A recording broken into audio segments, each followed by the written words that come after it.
All right, y'all. Today's a great day. Episode 62. We got my man, AJ, a.k.a. the fucking Saginaw Sound connoisseur in this bitch. So let's just say it's about to be a good fucking day, man. It's about to be a good fucking day.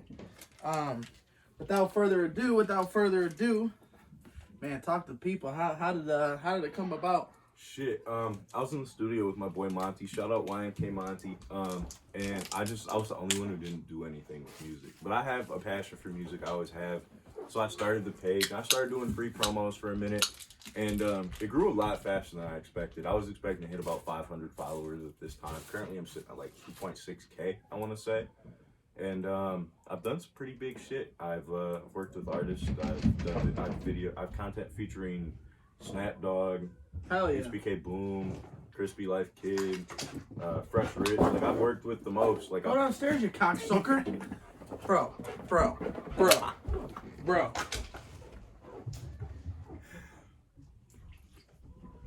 So yeah, you was working with HBK. Yeah, and Crispy. yeah, no, I've done a lot, and a lot of the shit just came off of a whim. Like the Crispy Life interview I did, that wasn't planned. Like, I had nothing wrote. Like, I had to wing. That was the first interview I ever winged. That was scary. I'm not gonna lie, that was kind of scary. It was kind of intimidating. But it worked out. Yeah, it worked out pretty well. That's how I feel like my first interview that I was like nervous for was honestly like Short KG36. Shorty V. Yeah, bro. We know Shorty V. So like he just had me like on edge because he's like, bro, like I'm about to blow your shit up, bro. I got 100,000 followers. And I was like, them Shorty V shout outs. They yeah, hit different. They do hit different. Let me tell you that. We went from like, I don't even know, like 200, 300 followers, and then we did the interview with him, and like we had like sound errors and shit throughout the video. Yeah, no. Jumped up like 1,000 fucking subscribers. You know what I'm saying? He crashed my phone twice. Twice now. It's the best. Yeah, I lived with him for a minute on Kendrick. And, that's your name, Kendrick? No, that's where we live. That's the street in Saginaw. And Shorty V lived on that street, and so we've known about him for a while. I got to work with him. That's actually who got me tapped in with Snapdog. Yeah, that's who got me there Same. for that shoot. Yeah. So shout out to Shorty V. Yeah, Shorty. I definitely fuck with the way he like approaches that shit, because it's like, you know, with the way, you know, like his numbers are, he really don't gotta fuck with nobody, you know. Yeah. And it's like you could just be doing your own thing, just skirting to the top. But literally, like, I feel like he really puts on and like shows homage and pays homage to like young aspiring artists. Yeah, no, I feel like he's a really good person to work with, and he's always reaching out. I saw him at the gas station. He was like, I got a show. You want to be involved? I was like, shit, yeah. And because I'd already texted him about it, but so that was good. He's got a show coming up at the Dow, don't he? Yeah. Yeah, that's gonna be a movie. I'm gonna do something with him for that. That's gonna be pretty nice. Hell yeah. See, we that was like, for that episode, like we was smoking and shit. Obviously at it was Jersey night. They had like Jersey party or something at Saginaw, at the Saginaw Hamilton Street. So when we heard that shit, Flacco and Chainless were like, hey bro, like it's Jersey party or the Jersey plug, you gotta come out. So I was like, all right, say less, you know, like make sure that shit's cool, and I'll fucking bring a whole setup. And they thought I was bullshitting. Like, I filled the whole Suburban up with like merch, and fucking we literally pulled up and just like that outside room, like we banged that bitch out. It was just clothes everywhere. Oh my god. It was lit. Like the whole like bar, like the whole wooden bar, we had like jerseys like hanging on the hooks like this. It was lit. I remember when I was younger, and me and my friends, we would go to like theme parties, like Jersey parties. I was always the kid getting, bro, bring me a jersey, bro. Bring me a jersey, bro. I've lost so many that way. Damn. I lost a Roy Williams. Like, I'm talking about dead stock with the tags on it. Damn, I had my friend wear it once. I never got it back. But I was always the dude bringing jerseys for literally everybody. Yeah. I remember I went with a crew of 7 people. I mean, it was me and my homeboy. We were the only 2 with jerseys. I had to pass them out. Oh man. I'd have told him like, leave me your socks or something. Like, leave me something. Leave me your phone. Leave me your phone charger. Like, give me something like collateral. Like, something you gonna be back. Young and dumb. I was like 17.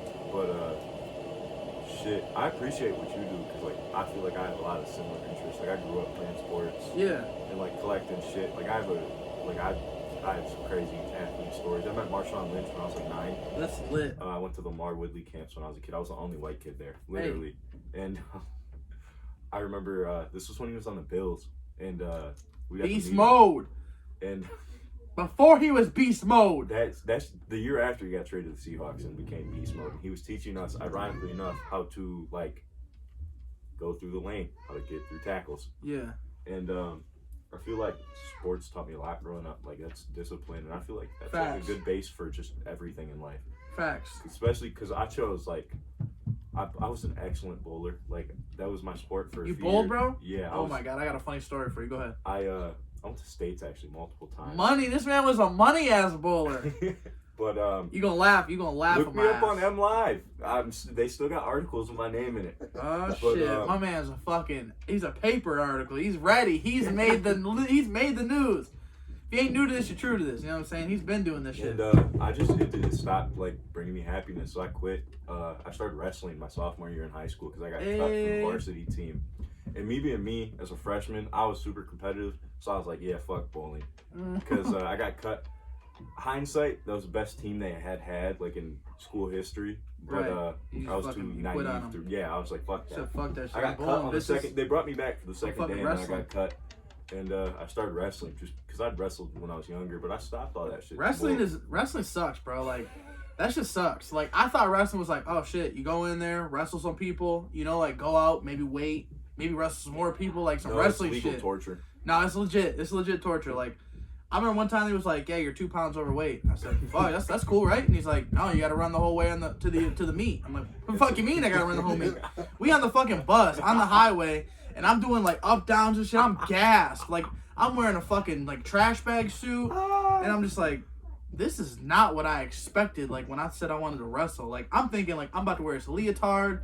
Bitches are gonna be all over. They're gonna be wanting to see us. None of that shit. None of that shit happened. Like none of that shit happened. None of it. It's the grimiest sport. Like you stink so bad, like so bad. And motherfuckers, if you think that you don't stink, there's some motherfuckers that stink. Like I remember there was dudes that didn't even wear like deodorant or didn't wear nothing, and it was just like, damn. And I was like, why? And he's like, because it's a tactic. You don't want to. You won't want to be. Want that armpit in your face. You won't want that armpit on you. You gonna let me just fucking pin you. I'm like, damn. And that sport, there's some crazy ass kids. I remember I got bit mid match. Damn. It was I remember the kid's name. His name was Garrett. What a piece of shit. Fuck you, Garrett. And he bit me. I have the picture to this day. He fucking bit me mid match because he couldn't beat me. Like I was dominating this kid, but he wouldn't. He was resilient. He wouldn't get pinned. Like he refused to just lay down, even though he was getting his ass just kicked.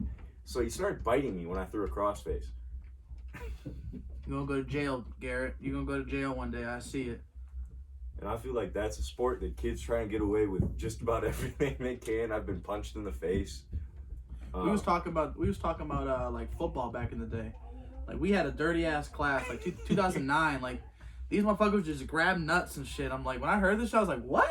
Y'all were doing what? And he's like, yeah, bro. Like we be at the bottom of piles, just like biting motherfuckers if you could. I'm like that sounds terrible. When I played youth football, I remember there's this kid from Owasso. And I don't know what his problem with me was, but he started like kicking my ankles out. And we're like 9 years old playing tackle football at this time. Like we're all like trained to kill. That motherfucker was trained to kill. And his dad was a coach. So oh yeah. We had this kid. He got held back like twice on our team. So I'm like, bro, let's switch positions. And he was like, bet, let's do it. So he creams this kid. I'm talking about just creams this kid. And I forced the fumble the next play. I was a trash can when it came to football. I just played it because it was fun to me. And really? You didn't fuck with it? I mean, when I played in high school, I only played my senior year. Got the gushers. You got a bad lighter? Damn, you got a BBO, a big blunts only. That thing ain't no fucking joint. God damn. Doink. That's a goddamn time capsule. You can fucking freeze a motherfucker in this thing. God damn. Hey. We call that carbonite. Got no lighter though. You got a lighter? Wait. I don't. The lighter leash don't got none on it. Oh, we got one right here. But I was all over the place during like my athletic career. Like I played baseball, football. I never played basketball. That was one sport I really enjoyed. My dad was like, no. I don't know why. Basketball's my favorite. I love playing basketball. Like I'm always in the summer. I'm always just doing open runs. But I'm kind of a menace. Like certified Black Force energy. Yeah. Like all I can do is play defense and shoot threes, and my friends kind of learned this. So like I'm always the guy setting screens and just pull up, dropping kids. Chef cooking that shit up. And I'm usually the team's enforcer. So like I remember we were playing this summer and I started a brawl and just sat back and watched everything unfold. Started that shit? No punches were thrown, but this kid, he kept throwing elbows at me and I kept just dinking me. I'm like, bro, do it one more time. Watch. So he shoves me and I fall and they're like, oh, he crossed. And I said, I didn't get crossed. So when he went up, pushed me. Dog's so he barking went up everything. for a layup. I undercut him and I shoved him. And I was just watching it happen. And Oh, well, folks. heartbroken. Yeah, good thing it was only a little bit. R.I.P. the week. R.I.P. man. R.I.P. Let's spark. Let's have a moment of silence. Yeah, man. Let's take a moment of silence for real. That was some pretty good platinum cookie, as I should say. Oh no, not the cookie. But that's for the fallen homies. It's for the fallen homies.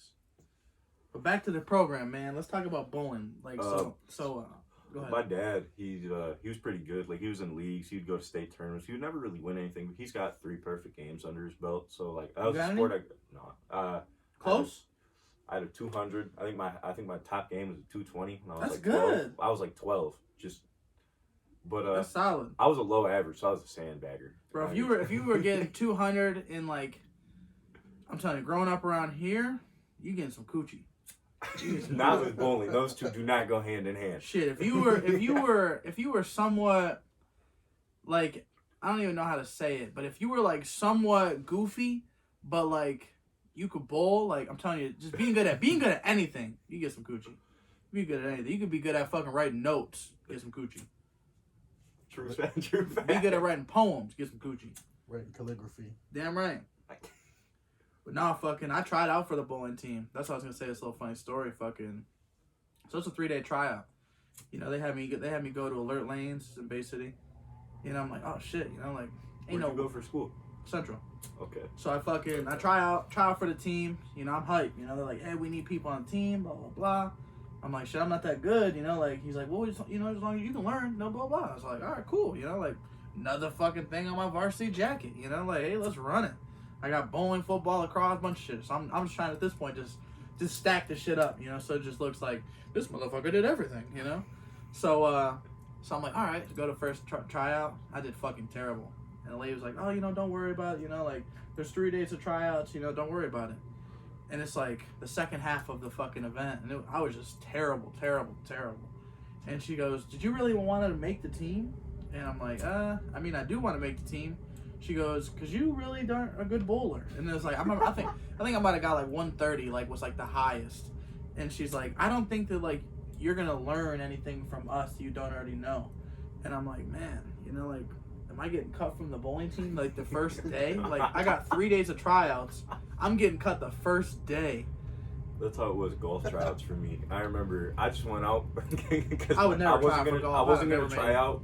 Because I went to Heritage, so that's a preppy ass school. So you know, kids have been golfing since out the womb. Yeah. And like I just did it for fun. I went to camps. Like I could drive. That's about it. But I heard 2 free rounds at the Sawmill in Saginaw, so I was like, "Fuck it, I'll go." Yeah. And just for some free golf. I'll take some free golf. Shit, and the Sawmill was expensive, so like a free round there, thanks. Like I didn't have to pay shit. I just went to try out. Wasn't really planning on making the team. It's just I wanted to get a free round in. I've definitely snuck in. You ever snuck into golfing? No. Oh man. So my buddy Austin, like we used to always go to like, it was like White Birch. They'd be like, all right, you know, like, and I'd stay outside. And he's like, hey, let me get a cart, you know, and I'm gonna do 9. And we would just do fucking, the both of us do 18 on the cart, and we both just ride that shit. And like for the longest time, I'm like, man, I feel like they're gonna catch us, you know, like they're gonna catch us. They never catch us, never. I remember like I was so drunk sometimes. I was be stealing fucking beer cans. I'm like, man, it's like $2 worth of cans each fucking hole. That's like fucking $12 I'm getting at the end of this shit. I got my money back to golf. You know, I was reckless. Don't do what I did. Happy Gilmore shit for real. We used to sneak into the gyms, like to go hoop. So like we would go to Sports Zone in Freeland, and we would just like, I would way back, and my friend would walk through, and I would catch up with them. And they would be like, he's like, oh, he's with me. He had a family pack. Like they didn't realize I was sneaking in religiously, and it got to the point where the one lady, she would just let me in, And I went there one time for a run, and we got caught. And she was like, "Do you have your membership?" I was like, "No, I think it's in the car." And I just drove home. I was like, I was not gonna get caught. Damn. I haven't been back since, but Hey, he still ain't getting his membership out of his ass either. Fuck him. Should have gave you a free day pass. Should have gave you a free day pass. He might have came back. Might have got a membership in these fucking years in between, but because you did him wrong. I think my craziest sports story is I grew up with this kid, and his dad's a doctor. Yeah. And he was like, "Yo, you want to come hoop?" So it's the middle of winter, so I dress warm as hell. I'm wearing like 2 hoodies, a long sleeve, and he was like, "Oh, it's in my basement." Outside? He was like, "Oh, it's in my basement." He has a full half court in his basement. Yeah. When I say some of the best runs I've ever had were in that basement. Yeah, I went to Heritage. No, this kid did? Oh yeah. Oh yeah. Yeah, they got money out there, man. Yeah, That's what's up. Shout out my man. He probably was fucking every kid's getaway. Yo, that shit was crazy because like I've never seen some shit like that. And like to walk into a house and go into their basement and just he's like, "Oh, it's down here." Like where? Right. And then there's this little side room and it's a whole half court. So weird. It felt like that damn NBA finals. Like we're That's just lit. playing. Like that shit was crazy. I want to say that's probably my favorite run I've ever done. Man, I think my favorite run, because I'm a hooper too, but like I don't know, I'm more like, you won't catch me driving, you won't catch me trying to like sauce motherfuckers up, going for a layup like some Kyrie Irving shit now. I like my fundamentals. I like the pass. I'm a big fundamentals guy. Like you'll catch me playing some solid defense, some solid nice plays. You know, I got court vision, but I'm just all about like the teamwork shit. You know? I love being like the glue guy. Like some Draymond shit. Yeah, like this is, me and my friends have said this. Like I'm the Draymond because like we would play at Stone School in Saginaw all the time. I don't think we ever lost a game there. Like we would run kids off the court. Like it was bad. Like we'd have some competitive ass runs up there, but we would run kids off that court. Like. So you ever play at Delta? I've never played at Delta. I've played at SVSU a couple times, but I've never been at Delta. See, you got to play for free, man. We had to pay $5-7 every time we fucking went on the court, and it was just like, you always made sure you got your money's worth. Like I remember we would be playing until like fucking legs shaking. You know, it's just like, fuck. Do you want to play another game? No. Fucking, we just paid $7. We've been here for 11 hours. That's like 44 cents a minute, bro. Or 44 cents an hour. Like we got to get this money worth. He's like, bro, you go home. Go home. Go home to your wife. I'm like, man, I'm trying to hoop. I'm trying to fucking enjoy myself. We had some runs this summer. They got pretty intense. Like we were at Emmerman Park in Saginaw, and I mean, we had a college football player, college track athlete. Like it was always like some athletes out there, and I swear my team would always find a way to win. Like we would always find a way to win. Shout out to Benny V. I played with him a lot this last summer. Benny V. Sounds like a motherfucking dope name. Sounds like he's got a jewelry line. He's a rapper. He's a singer. He's I knew he was some famous shit. I knew that Benny V. That shit just don't fucking just. You ain't gonna find no Benny G nowhere else. Cold ass hooper. He's probably the coldest white hooper I know.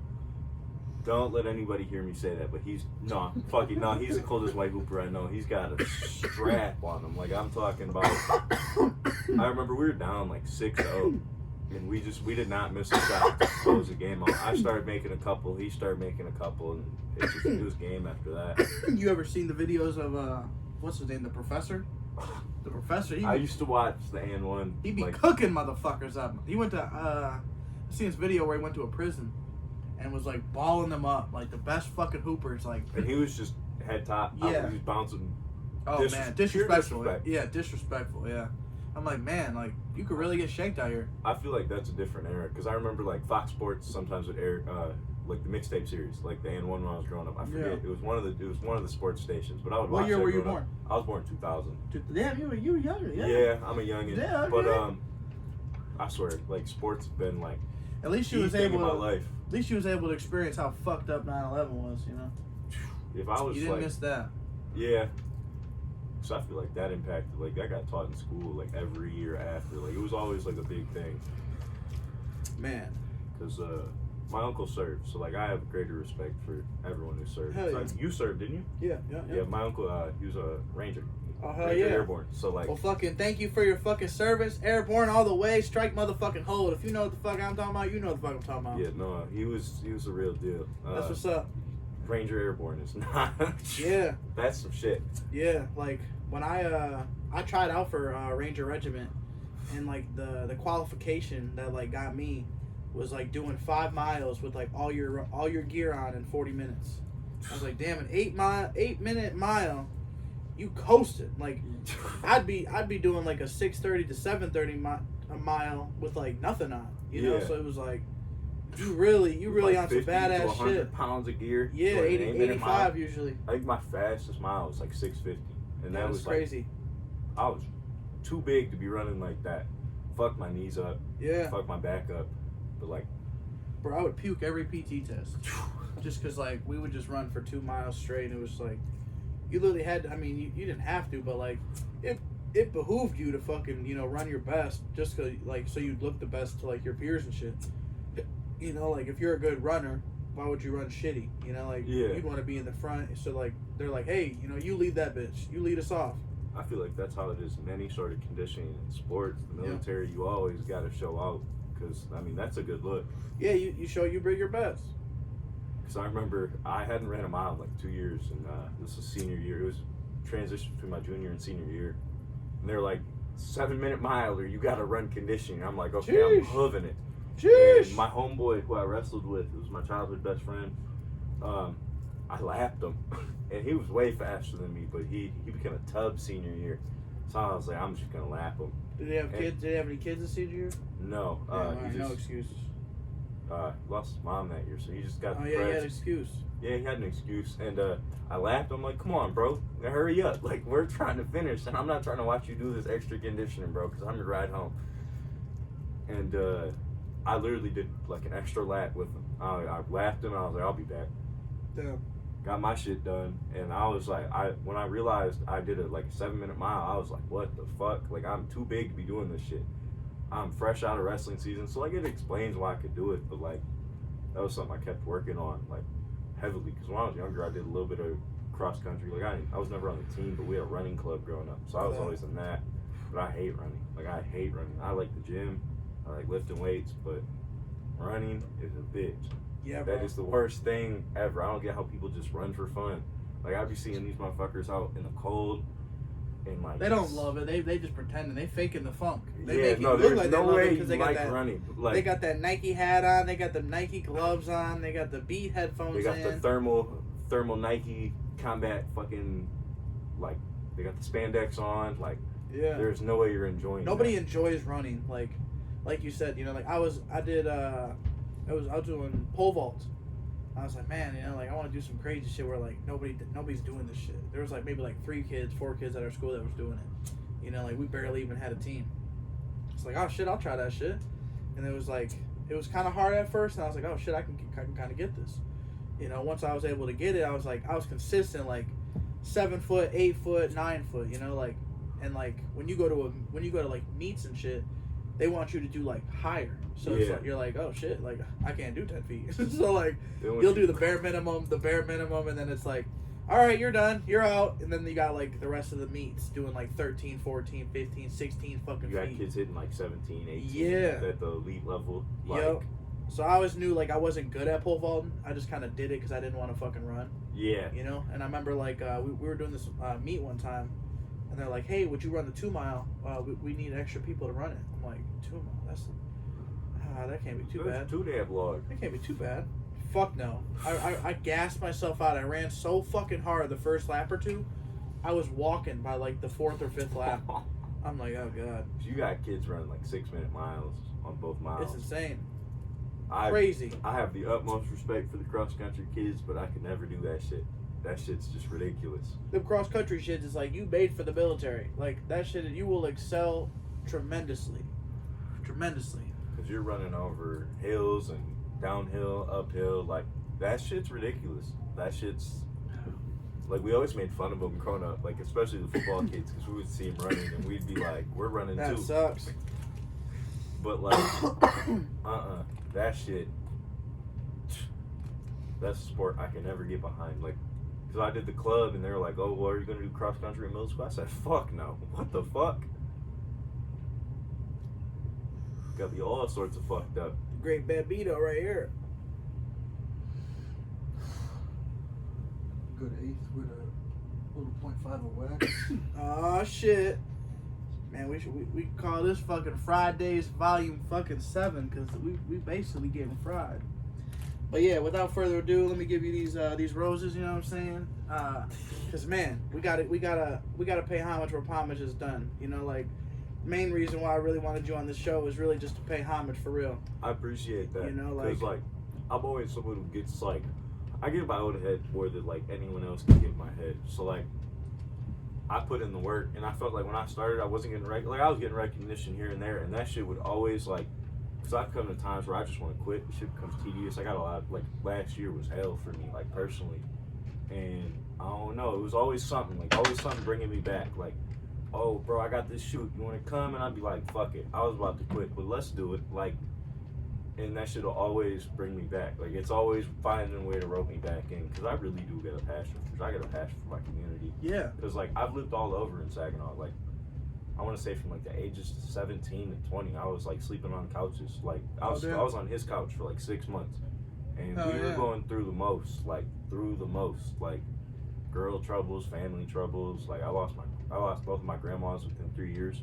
I lost one on my birthday, and then just this last year, I lost one 2 days after my birthday. She stayed strong for me, and that shit hurt. So like, the whole month of September, I was like AWOL, and people were wondering where the hell I was at. I was just going through. I wanted to quit. I was working on I got a job for a little bit, and then I realized how much I hate that shit. Like I'm not a 9-to-5 ass person. Like that shit, it's for some people, but it's never been for me. Like, right. I always want to go learn the shit I want to learn. Like, I don't like going off other people's rules. Like, I've always kind of just been myself. And, like, a lot of people get confused because I'm, like, a walking anomaly. Like, I've seen just about everything. Like, I've been through academic competitions, athletic competitions. That's lit, though. I've been in jail. Like, that shit was stupid. Like, I went on the stupidest shit. But, like, I've seen everything. Like, I feel like I'm extremely well-versed. Like, I can talk to just about everybody. Right. And, like, I feel like who I became, like, when I was younger, like, I went to college for a little bit. Like, I've literally seen just about every aspect of life. Like, what'd you go to school for? Marketing. And, oh, shit. Hey, I wanted to go that motherfucker worked out, didn't it? Yeah, I went for a semester. I was like, yeah, this ain't for me. So I dropped out. I didn't tell my parents. You had that shit. I didn't tell my parents. I was like, I know this shit so much better. So I found another way to put my marketing skills to use. Did that for about 2 years. Realized that shit wasn't for me. Like, yeah, fast money's cool, but like kids, like if you have like a dream or aspiration, go follow that shit. Like, there's no reason not to. Like, I've had my family doubt me in everything I've pretty much ever did. Oh, you should do this, you should do that. But no, it's never been that. Like, you always got to make your own path. Like, when people, like, I've seen family be miserable by doing their just basic tedious 9 to 5. I know you had dreams growing up. Like, everybody follow them, because what's the worst that's going to happen is you're going to fail. Yeah. And you're doing what you're doing now. Like, I feel like there's no reason to just sit and mope. Like, I've done that. I've been extremely depressed. Like, I've got my mental problems. I feel like everybody does. And there's such a stigma around that, especially for men. Like, I feel like that shit is so backwards, so ass backwards. And I feel like, especially in the direction this whole country's going, it's kind of pitiful. Because, like, I feel like any candidate would have been better than both of the two we had. Like, I feel like, and it's just dashing a lot of people's hopes and dreams. Like, and The Rock is gonna come. The Rock is our savior. That motherfucker's gonna change some shit. Him or Kanye is gonna change some shit. One of them motherfuckers gets elected, it's fucking game the fuck over. I'm telling you. We all gonna be fucking rich. Because I feel like I've watched like friends go through wasted talent, like beyond all the talent in the world.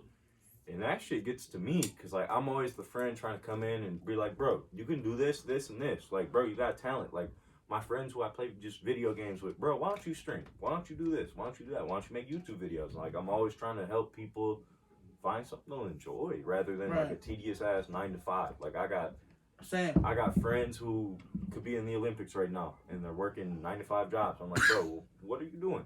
And like, even if we're not close, like, I'm still gonna push you. Like, I feel like it's a rare quality. I've had some people, like, because I used to be real negative, and I feel like spirituality and shit like that is the way to go, because like that shit will get you out of a rut. It'll point you in the direction you're not even meaning to. Like it'll just be like everybody's got those little moments of greatness and like little moments of just everything makes sense, little epiphanies. And I feel like those are the things you need to chase rather than listening to what everybody else has to say, because that shit'll drag you down. You in the wrong crowd, yada yada. Like I've seen it all. Like I've been through so many different walks of life, and I just turned 21 less than 6 months ago, and I feel like that shit's like I had to grow up early, and like I've always found a way to keep my youthfulness to me, because like losing that shit's dead. Like especially the way I was raised, like I feel like I lost that shit young. Like I was like always advancing too fast, and like the youth, especially now, like they want to rush into everything. Like they want to just take their time, like learn. Like I wish I would have had more time to learn instead of being foolish. Like I feel like I wasted some years of my life to get where I'm at now, and I should be way further than this. Like I got into Detroit Mercy, I got into Central, like I got into every college I applied to. I chose to go to SVSU. Like I sold myself short, I feel, and I hated it. So I just did my own thing. Because if I'm not happy where I'm at, what's the point of being there? What's the point of paying thousands of dollars to a shitty college? Like I'm not learning shit that I don't already know. Right. Like, because when I went, I was on a junior class load, and they gave me Fridays off. And me and my friends go and party at SVSU already every weekend. So what do you expect me to do? I have Fridays off. I have a 3-day weekend. And I have like 2 hours in between my classes. So that shit just wasn't interesting to me. And like certain colleges, certain places, like community college is honestly better. That's what I'm probably going to go back and get like an associate's degree soon. The Delta fucking difference, baby. Delta College is an amazing institution. I love Delta. Delta is an amazing institution. I feel like I sold myself short by not even going there. I feel like that would have been better off. Because, like, the shit they do for the community and, like, everything around here is great. And I feel like people kind of talk shit about it, but that's a great place to go. Like, that's a great school. It's very affordable. Very affordable. I mean, shit. They were giving out free college last year. That's even crazier. Like,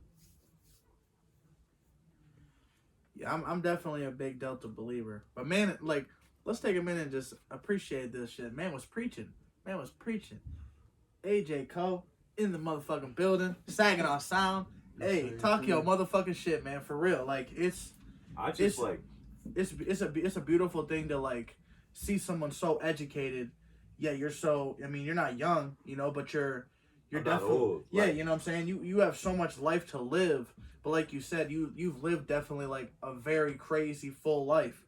You know what I'm saying? Where like some people might not experience that shit because they've been working, like you said, that 9 to 5. They've been in a fucking daze. Yeah, and I feel like that shit, like especially the system in America right now is set for failure. Like everyone's pretty much set up for failure, to be a drone, and like not a lot of individuality. Like I can't lie, like I'm addicted to social media, but like I realized through some spiritual, through some psychedelics. I remember one time I had this trip and I got lost in my phone. It took me 2 months to figure out, damn, I'm literally getting lost in my phone, and it's like stopping me from being who I am. And shit like that, like I feel like I grew up in like a really weird era, because my sister's a 90s kid. My older sibling, my 2 other older siblings, they're like 70s and 80s kids. And like, so I've always had like So you got some older parents. Yeah. Well, my mom's younger, my dad's a little bit older. Okay. And I feel like I've kind of been like, I'm still myself, but like my dad's work ethic has really drove me, because my dad was a GM worker for like 40 years. And like that shit, I can never do it, and that's what he wants me to do, but I can never do it. But that's the beauty of like, you got kids or no? Mm-mm. So that's the beauty of like being like a parent. You know what I'm saying? Like, you want that for your kids. Yeah. You want to like endure that bullshit so that like your kids can be comfortable. Like, cause like for me, like I'll go through hell and back. I'll deal with the burns. I'll deal with the fucking clothes I lose. I'll deal with all that shit. You know, as long as my kids are fucking straight. You know what I'm saying? Cause like, and I appreciate like the 120-hour weeks he was putting in, because like I'm from the west side of Saginaw. He moved us out, so just because like I was a bright kid growing up, like I was walking and talking before I was 1, like I was advanced. So my parents saw what they had and they wanted to get us out because it was getting pretty bad. This is like, I think we moved in like '05, '06, around there. And he just wanted the best for me. And like I got good education, but like I felt like I never fit in places like that. Like I went to the second best elementary school in the state, but like I was an ADHD kid. None of these kids had shit like that. So like I was always getting in trouble, getting into fights. Like I was always kind of like a troublemaker, but like it was like I feel like that's one of the prices of like being intelligent. Yeah. It's like you're always gonna stand out. Yeah, you always understand more. And like I didn't really stand out as much as I did. Like all these kids are crazy smart.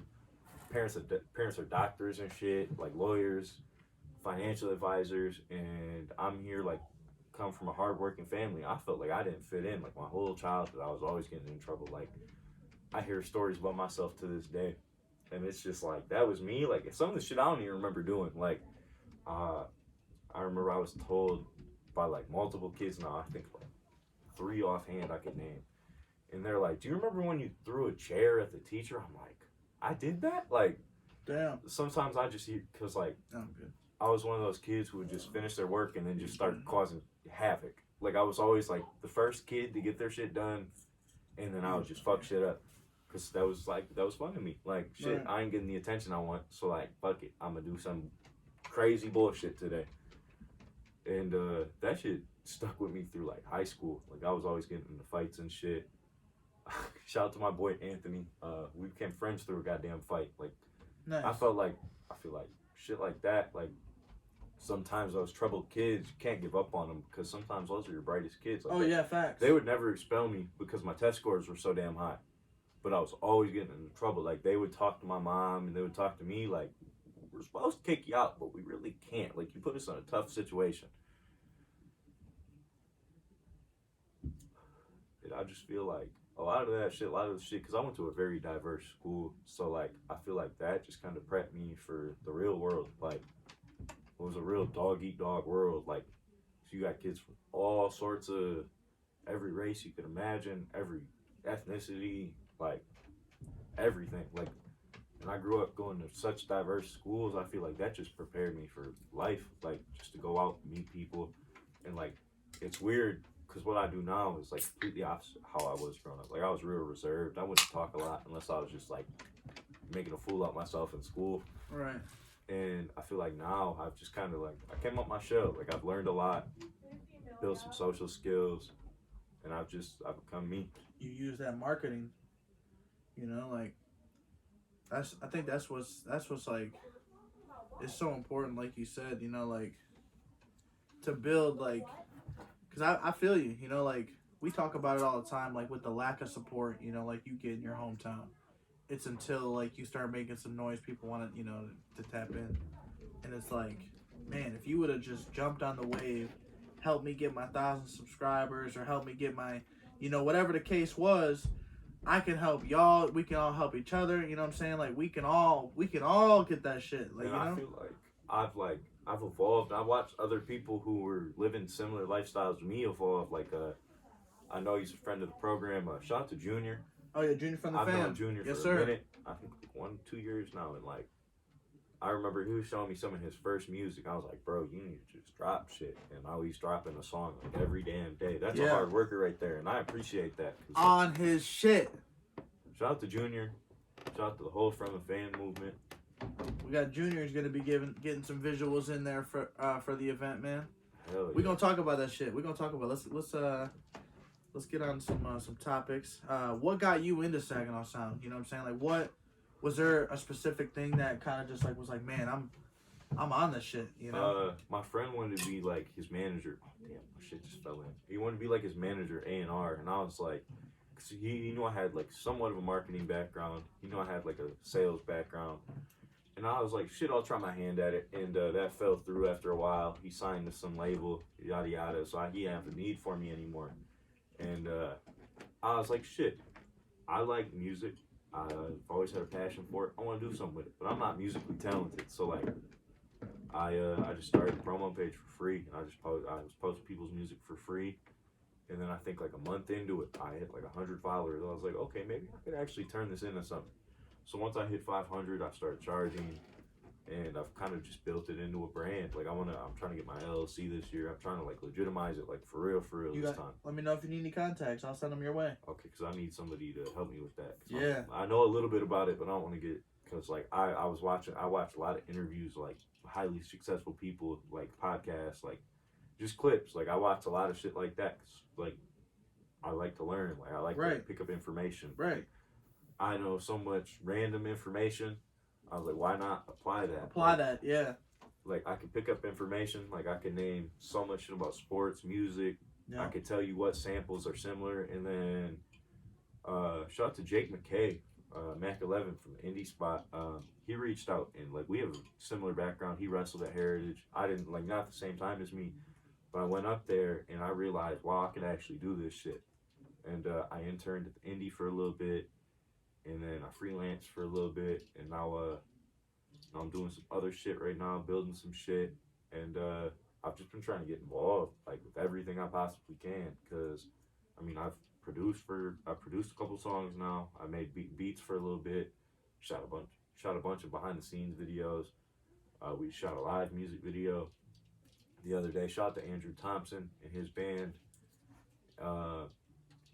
And I felt like I had something to do, and like my whole, like, he was there. There's a video clip. I think it's probably lost in my computer by now, but it was just, I wanted to help bring Saginaw together, because like I've watched so much shit. I've lost some friends in the past couple of years, drugs, whatever, and I just felt like there needed to be a difference, because like I have a lot of passion for my city, and where I'm from. Like that'll always be something about me. Like, and like it's crazy when you say you're from Michigan. Anywhere else, like there's always, like, you get respect you wouldn't get here, which is crazy. Like everywhere else I feel has, like, except for Ohio. Fuck Ohio. Fuck Ohio. That's where my mom's from. I try not to get any gas or spend any money if I can get, like, I'm gonna fill my tank up in Waterford, at the bottom of the fucking state, before I spend $1. I'll piss on the side of the road. I'm not going to a gas station. I'm not going nowhere. I'm not stopping nowhere. That's where my mom's family's from, so I just have like a deep-rooted hatred, because I was always the black sheep, because I'm the cousin from Michigan, so they're always giving me shit. How's Michigan football doing? I'm like, shut the fuck up. Michigan football's doing real good right now. Why don't you ask us right now? We're doing great. Real fucking good. And like my sister, she was born in Ohio. So I always grew up in Ohio State. I had an Ohio State fan in my household my whole childhood, so it's never-ending shit. Never-ending shit. My dad's friends, a lot of them from Ohio, because he worked out there, where my mom's from, and it was just always shit. My whole childhood. I feel very sorry for them. Experience that. We got one this year, though. Yes, sir. Yeah, I feel like how FGP kind of got involved with, like, the promotions. It was more or less like, so I went to school at Delta after I got out of the military. I'm like, man, what do I want to do? I want to do something with sports. You know, I was like, entertainment, sports, promotional management was this degree. It was like ESPN. I'm like, man, that shit sounds like some fucking ESPN shit. Sounds like I'm about to be out of the that's something I wanted to do. When I wanted to go to Central for sports marketing. That's like what I wanted to do, because I felt like that would have been like the thing for me. Yeah. Because like I want to get more. I want to do like a sports podcast. Like that's like an end goal for me, because like that is, I know some shit. Like, and I feel like I've pretty much owned like every sports game since like 2004. Like, oh shit. So I just have such, like, I can name some random ass players. Like sometimes I think of just random ass players from childhood, and I just be like, what the fuck happened to him? Yeah, same. Like my sports knowledge is insane. Like I remember fucking, like, the reason I thought about sports shit was like, man, you know, like I can just remember random ass shit, you know, like Reggie Bush, oh shit, you know, 2006 fucking, you know, like Heisman game, or the national championship game, one of the best ever, you know. What? You know, people are just like, what? You know, they don't understand it, you know, but like a true sports head's like, what a fucking game, you know, like Reggie should have never got his Heisman taken away. You got all these different opinions of that shit. Oh, Matt Leinart, that motherfucker should have balled out for the Cardinals, or blah blah blah. You know, you think so much different shit. Where's Vince Young today? Where's Reggie Bush today? You know where the fuck Reggie's at. That motherfuckers are always. Darren McFadden's an athlete I just wonder about. Darren McFadden? Yeah, I don't know why. Sam McGuffey, you remember him? Fuck no. Remember fucking jumping over fences, and I remember he did like a video where he would jump over fences in like the cornfields in this country, and every time he jumped over, he'd be McGuffey, McGuffey. So like that shit became like a trend, bro. We'd be jumping over shit. Like I remember, like man, I was like 6th grade or some shit, maybe. I was probably a little too young. Jumping over shit, just yelling McGuffey. This motherfucker was like the original, like he'd hurdle motherfuckers like it was nothing. I remember. I have a really obscure one on my head. Ben Jarvis, Green Ellis for the Patriots. Oh yeah. Because I grew up a Patriots fan, an Alliance fan. Because I had some uncles out. My dad, he was in Ohio when Belichick was with the Browns, and then he moved to New England. And so my dad thought he was a genius. I don't know why, what he saw in him. Right. But he's been on that. We've been on that train since I was a kid. So I was always like, it was nice. Like I always knew a bunch of random shit, and I played just every sports game. Like I'm NCAA football. I was 14. I still play to this day. Oh nice. I I regret selling it. I have the PC version. It's modded. So it's custom jerseys, custom stadiums, new graphics. It's like a masterpiece. It's like, and it's free too. So like, you download everything for free off of completely legitimate website, and it's fucking nuts. Like it's like a fever dream. Like it is perfect. Like they have every named player. Like every player. There's like some edited like. Yes, fucking, they went through and edited. They even brought in Madden 17 stadiums. Sheesh. Like, that game is insane. Like, I'm talking about the current ESPN scoreboard for college football is on that game. Damn. Like, that's a game changer. He's a sports head too, man. He's a sports head too. I love it. But yeah, we finally just recently met each other. Kind of just tapped in. So how I like became like, I didn't really know about your page, but I always would tag your page. Cause like there'd be like artists or something from Saginaw, and I'm like, oh shit, Saginaw. So, you know, Yeah, I would always get tagged. You could tag 20 motherfuckers. Saginaw. This explore Saginaw. You know, you got fucking other accounts. And my account's like the 3rd one that comes up. It was like the first or second when I popped it up. That shit, Saginaw Sound. Make sure you go fucking follow the account. What, you got a page? Nah. Man, he ain't got no page, but hey, Nah, maybe yeah. he'll get one. Muscle. He'll get one. Muscle bodyguard, security. Hell yeah. Shout out to Maui. Shoutouts. That's your name, Maui? Yeah. That's my dog's name. Named after Maui Wowie. Yeah. Named after the kid movie Moana. Yeah. Maui. Yeah, no, he Really? started getting called Maui, so I've called him that ever since. He's the Mexican Maui. My kids love that movie. They love it. You're welcome. I've seen that a few times. I can't even lie. Yeah, it's a good fucking movie. It's a good movie. I If you still haven't seen it. haven't seen it, go watch that shit. Go watch Coco. Go watch What's the movie Soul? man, Soul. That's a good one.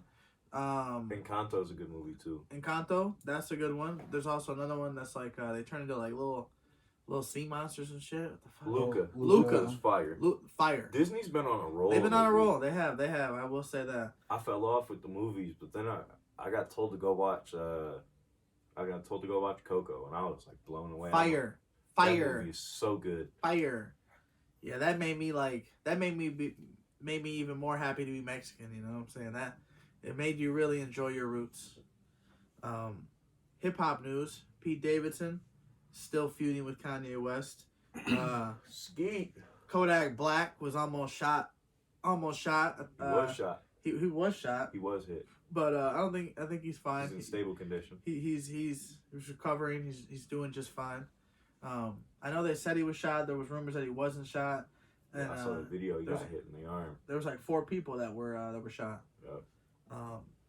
So hopefully everybody's all right. Rappers, stay away from L.A. You've been warned by every OG in the game. Just stay away from L.A.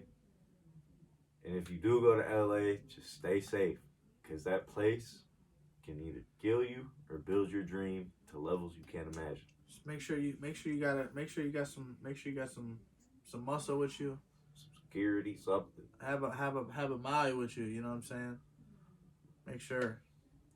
We got my buddy Greeny. He's like my Maui. He's like all the time. This motherfucker will literally.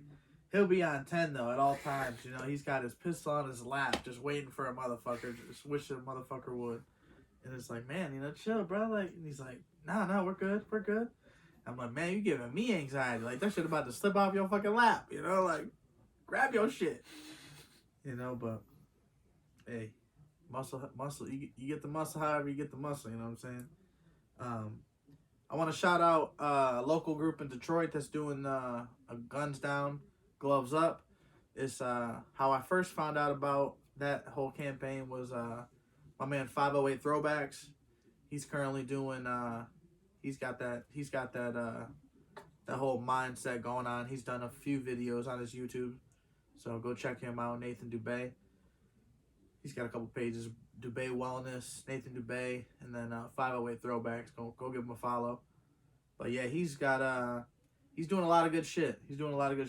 I feel like there's a lot of people that are, man, I thought this dude was like 30. You know what I'm saying? Motherfucker's like 22, 23. I'm like, shit.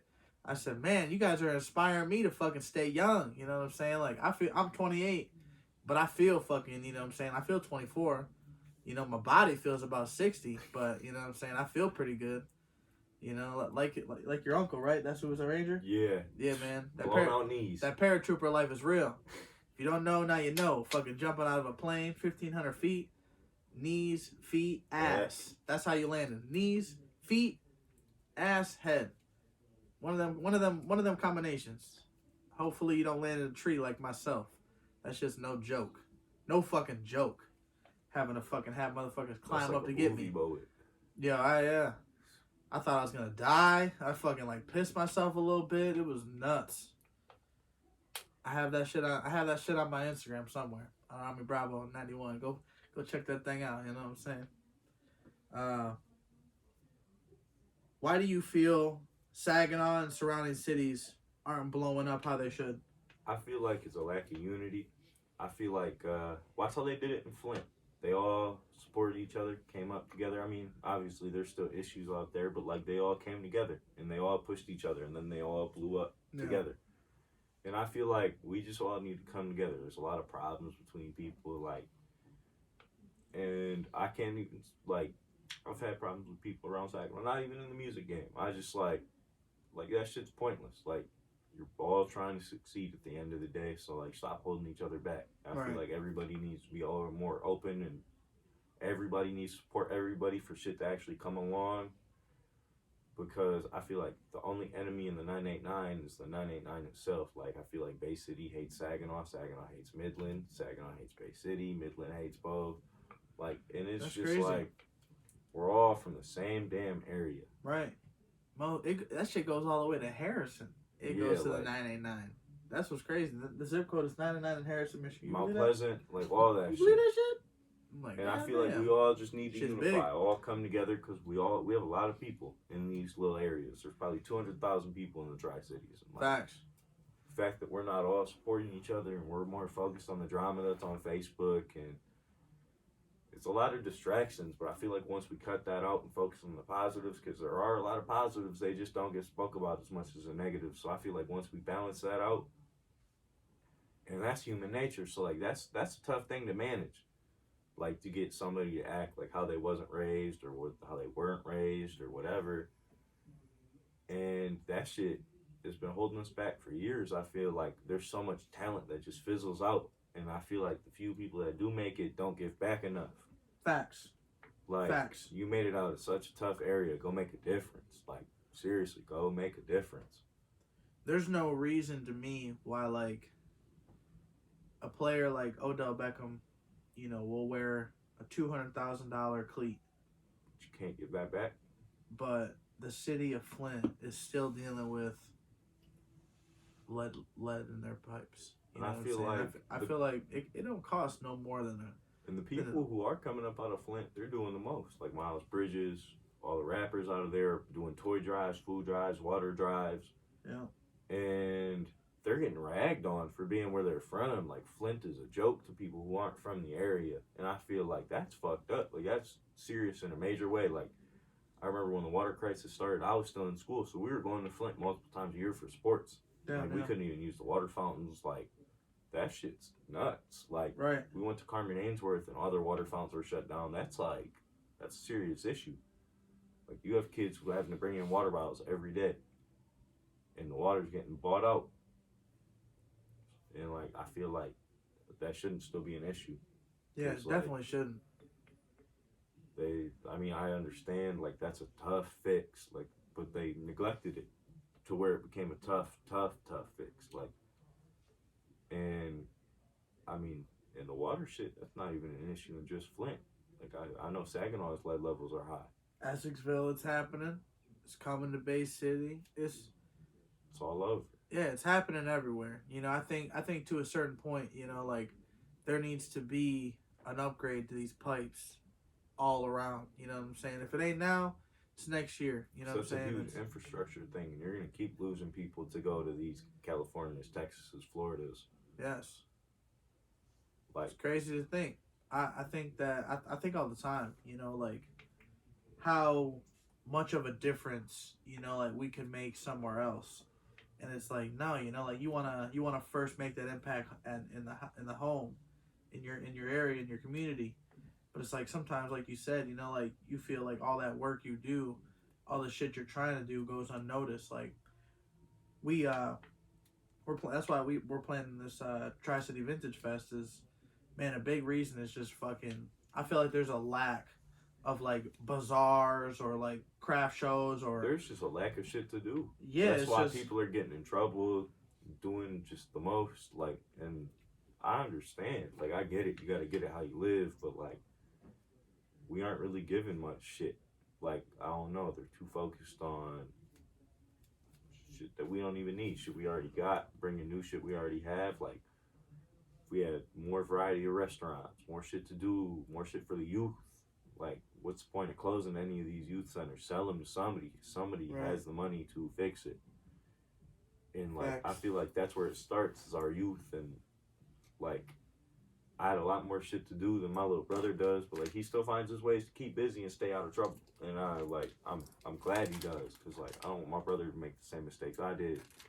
He's like 6 years younger than me. So, like, I'm glad he's 15, 16. I'm glad he's coming up differently than I did, staying out of trouble. It's like, I feel like, well, I wasn't the best example. I showed him what not to do, because that's shit I had to do to survive in school. Like, I was getting picked on, bullied, so I became the bully. Like, and I feel like a lot of the shit you go through as a kid is gonna mold you into who you are. And, like, if you don't got cool shit to go do because you're broke, whatever, and I understand what it's like to have no money, can't go out, go with your friends, whatever. So you're gonna find other ways to entertain yourself, and I feel like that's not always the best. And, like, I made a lot of mistakes growing up, and, like, I preach on it. Like, I'll tell my friends who are younger than me, like, bro, don't do this, don't do that. Sometimes they listen, sometimes they don't, and I just, like, eventually, like, I don't want you to become a lost cause, because, like, people label me as that. Like, even my own family, my own mom, my own dad, like, but, like, I always found a way to drag myself back from a dark place. And I feel like not everybody, like, that stems down to just the system, what town is offering for a kid. Like, and sometimes the best way to grow is to get out. But, like, sometimes you have an opportunity to grow where you're from, and I feel like if you do, you should do that first. Do it first and do it right, for sure. For sure. I'm hoping that's what we can really bring some attention and bring some noise, and just bring a lot of local brands, you know, together when we do this Tri-City event. April 10th, there's over 30 artists performing from fucking 11 to 7. You know what I'm saying? We're going to have over 28 vendors. I think there's like 29 or 30 spots. So it's going to be a good-ass time. Hey, we'll have some security on staff, you know what I'm saying? So you don't have to worry about fucking that. We'll have a handful of good-ass fucking giveaways to do. Shit, a handful of good-ass visuals to come through. You know what I'm saying? So shout out Junior from the fam. Shout out fucking Timmy Too Dope. Shout out fucking Saginaw Sound, man. So y'all are important to fucking for this event too, you know what I'm saying? So I'm gonna be promoting it. I'm gonna be going crazy. I'm passing this bitch out to Saginaw Valley, Delta, all the apartment complexes. Like, we going nuts. So we're hoping to fucking really make this shit a banger. Where's it gonna be at? Bay Valley Resort. You know, so tons of parking. You don't gotta worry about that. It's gonna be lit. 11 to 7. April I'm 10th. excited for it. Because I did a cypher a few months ago, and a lot of the artists, like some of their first shows, shout out to OG Aries. That's his first ever performance. I'm proud of him. He's come a long way. Yes, sir. He's the opener. He's going to open up for us at 11. I'm excited for him. Doors open at 10:45. Oh, shout out to Gifted, too. I'm proud of her. I remember she's super dope artist. I can't wait to see her perform on like a full stage. Full... We actually got a playlist that we're gonna play. I don't know if you wanna start us off, but the first song is "Smoke Break" by Zane, Fire, aka Blue Moon. Fire. You know what I'm saying? So if you want to play that shit, start us off. I do not own the rights to any of this music. So we got a list of 1, 2, 3, 4, 5, 6, 7, 8, 9, 10 tracks for you to play. FGP Radio. Here with my man Saginaw Sound. We got Maui in the cut. You know what I'm saying? It's a pleasure to have y'all in the building for sure. I'm ready to smoke again. I don't know about y'all. This is some heat. That's a real artist right there. Like, that is a very dope artist. This shit is fire. Yo, she was probably what we did. It's coming out soon. Me and my friend Steven, he runs shout out to Lord of the Skin. He runs a hot sauce company, and we did like it's on the map where you kind of draw where you're from, where you lived in Saginaw, and she blew me away. She is so talented. So I thought her name was Blue Moon, but it's actually Zane. Yeah, well, it's Blue Moon now. She just changed her name. Okay. So it was Zane. Yeah. She's a dope ass artist. Like, man, y'all gotta hear this shit. You gotta hear this shit. She be snapping.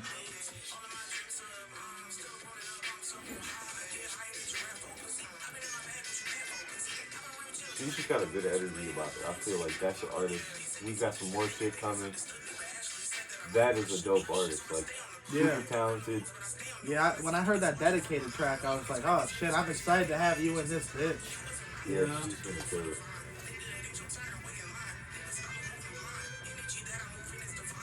But I feel like it's a good experience, you know, for like a lot of these artists, you know, to really network and fucking build relationships, not only, you know, with like, with you, with me, with other artists, but like, you might see somebody in attendance who really fucks with you, and boom, you know, like that might be the breaking point.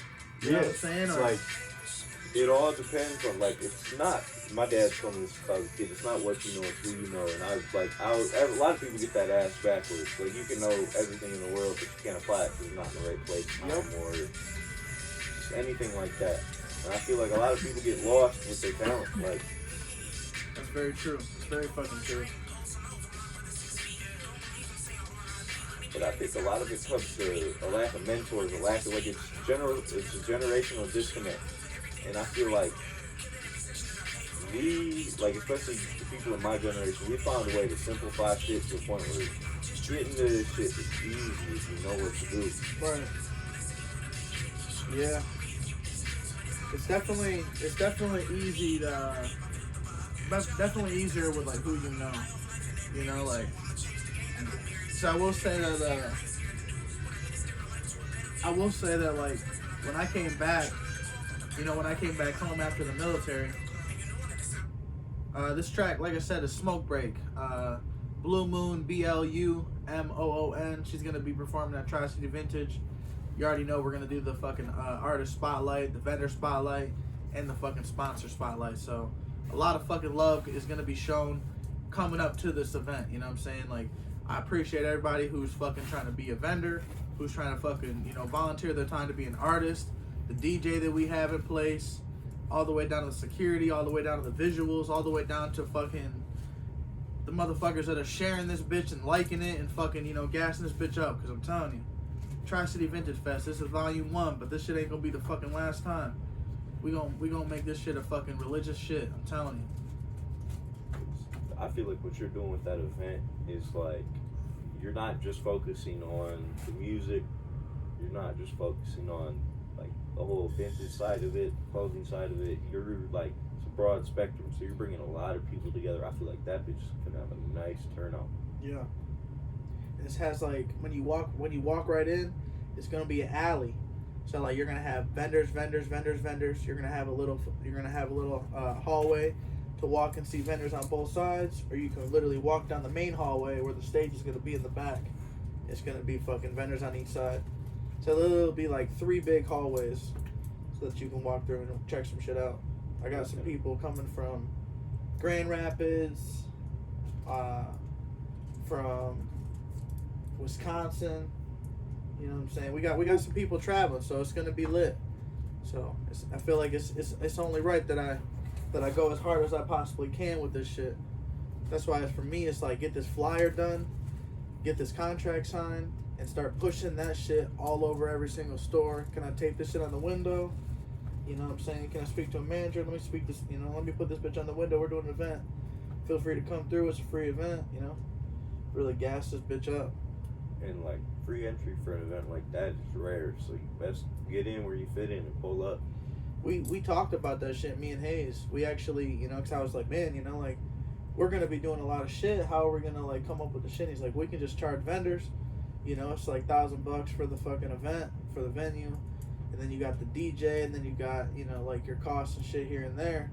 So it adds up, but you kind of just break it down. Okay, how can I get, you know, maybe I can get sponsors. Okay, that shit'll help a little bit. You know, they can pay 50 to 100. You got some pretty dope sponsors. I saw Puff was on there. Yeah. So we got them because my man Chad Sipos, he works up there. He's like the big manager and shit basically. And I was like, hey man, ask them if they want to sponsor. You know what I'm saying? You can have a little booth, you can have a little whatever. He's like, well, we can't have nothing like that, but shit, he said we still sponsor that shit. I was like, shit, say less. That shit'll help, you know. That shit'll help him alleviate them costs. So I hope people are anti-dispensary because I feel like a lot of those places give back. Like they're always sponsoring shit. Right, they try to. I feel like, you know what I'm saying, they do what they can. I feel like they really took a lot of people's jobs away, but at the same time, like, they gave a lot of jobs as well. You know what I'm saying? Like, they not just building one, they like a fucking Dollar General. Like, they every 5 miles, but they're fucking even closer. It's crazy. They say Dollar General's goal is to have a Dollar General every 5 miles. That shit crazy? They get in there. Yeah, they get in there. Yeah, it's crazy. We had a talk. I remember we were on a road trip. I know you remember this. How I said, I swear that there's some deep shit behind Dollar General. It's like it's all cheap shit, especially on like the toy Their goal side. is to beat out Walmart. I don't think they can do that. Walmart's Fuck too no. Walmart's too damn big. big. And Dollar General just don't Walmart got needs the to bring brand back power. 24-hour trips, though. Yeah. They're 24 hours. Yeah, I want to go and shop at like 2 in the morning. You know what I'm saying? It's fun. I love just going around messing with, like, I remember when we were younger, like, that's how we would eat, was to go to Walmart, like, 2 a.m. and just grab shit and walk out. Like, we had the method to get free food, like, just like the way, like, to a T. Like, we had a science behind it. The shit in boxes is the shit you can take, because if it's, like, food boxes, like Pop-Tarts or shit like that, they don't have a tracker on it or nothing. So, like, that's the shit you can go for. And I remember, like, when we were broke and hungry, like, we'd be like, yo, you want to go to Walmart? We got like $5, we would buy some shit and fill beanies up, like wear hats and fill our beanies up with Pop-Tarts and shit. Bags of Sour Patch Kids, like we were eating terrible, but like. See, I remember stealing fucking. I wouldn't steal all the time. I just got nervous. We'd steal like watches. We'd steal like watches because it was easy, or like video games for a while because you just take them out the case and just fucking. You know what I'm saying? Take a little key. I remember we found a way to hit the deli. Is what you do is you go to the deli. Hey, can I get like a half pound of like boneless chicken wings? And then you get them, and then you be like, I'm gonna pay for it up front. Go to the cart, abandon the cart, and just walk out. Yeah. We found ways to get hot food. Like I'm not proud of shit like that. Like that was shit. Like it was a struggle. Like we were all broke. I remember me and my friends were all like broke 17-year-olds. Like right. We were just trying to figure shit out. And I remember my dad told me, like, when I got to that age, he was like, the one skill you gotta learn is find somewhere to eat free always. And, like, I literally took it literally. Like, I would find ways at McDonald's, like, when I ain't had no money for a double cheeseburger or shit like that. And so, like, being able to go get shit by myself now is like an accomplishment. I remember when I got some money, like I fucked it off, but like it was like the first time in like 6 years I could go get shit at will, like, and I got everything I wanted, couldn't afford, because like I remember growing up, like I would get bullied for the shit I wore. Like I was wearing SB Dunks back in like 2009. Didn't even realize you was fresh as fuck. No, I would get bullied because they weren't Air Force Ones, because they weren't Jordan 1s. And I wish I kept them bitches. Fuck every single one of you motherfuckers that talk shit about them dunks. I bet every single one of you hype beast son of a bitches now is probably paying $225 for those same said dunks. Get them for $90. Yeah, the times were different, bro. Like, times was different. And now you can't even get a dunk for retail less than like $120. Yeah, it's just ridiculous. Cause like, but damn, I love me some dunks. It's my favorite shoe ever. Like I've stayed. I love the true low to that. dunks. I love the low dunks. And I remember the hot shoe at the time was the Reebok Zig Tex. I was getting bullied because I didn't have a pair of Zig Tex. I didn't have a pair of Air Force Ones, and I had the dunks. And I loved my dunks. They were like black, like gray, and like beige, like a Carolina blue. Gorgeous pair of shoes. Yeah. And I was the first person on that wave. Like I knew. And I was talking to one of my friends from elementary school a couple months back, and I was like, bro, I remember getting clowned for dunks. I was like, I know you remember them bitches. He said, the blue ones? I said, yes, bro. He was like, I'm not even gonna lie, bro, you was way ahead of your time on them bitches. Like, I remember when Walmart carried Champion, I was always wearing Champion, getting bullied for it in middle school, and now everybody's got some sort of Champion in there. Ryan, there's some shit? Like, and I had the vintage shit, like the cheap shit, and now it's super, like, Played shit out. I was paying for, like, paying $5 for at Walmart. Like, people were reselling that shit for $20 minimum. Isn't that crazy? What? Like, that shit came from Walmart. That was a Walmart brand, literally. And now it's fresh. It's in like Champ Sports. You can go get it at the mall, pretty much any store. They had a comeback. They had a major comeback. That comeback was fucking crazy. I feel like like that. They came from the mud, like from like a Clown Dawn brand to like. I mean, they were hot back in the day. Yeah, I remember were hot, Champion and they fell and off. Starter. Like Yeah. my coat to this day is a starter jacket. I love starter coats. Yeah. Like, so that's the shit I grew up on. Like, I had a Michigan starter tracksuit as a kid. That shit, fire. some heat. That was my favorite shit as a kid. Like, and I feel like a lot of the shit like that I fucked with growing up is all like making a major comeback. Like, it's like vintage, man, vintage. That's why we hoping to come with this vintage shit and really like blow it up. I've always had, because I was buying from vintage pages on Instagram when I was in high school. So that's the shit I've always fucked with. I had a cold ass Miami Marlins shirt. It was when they won.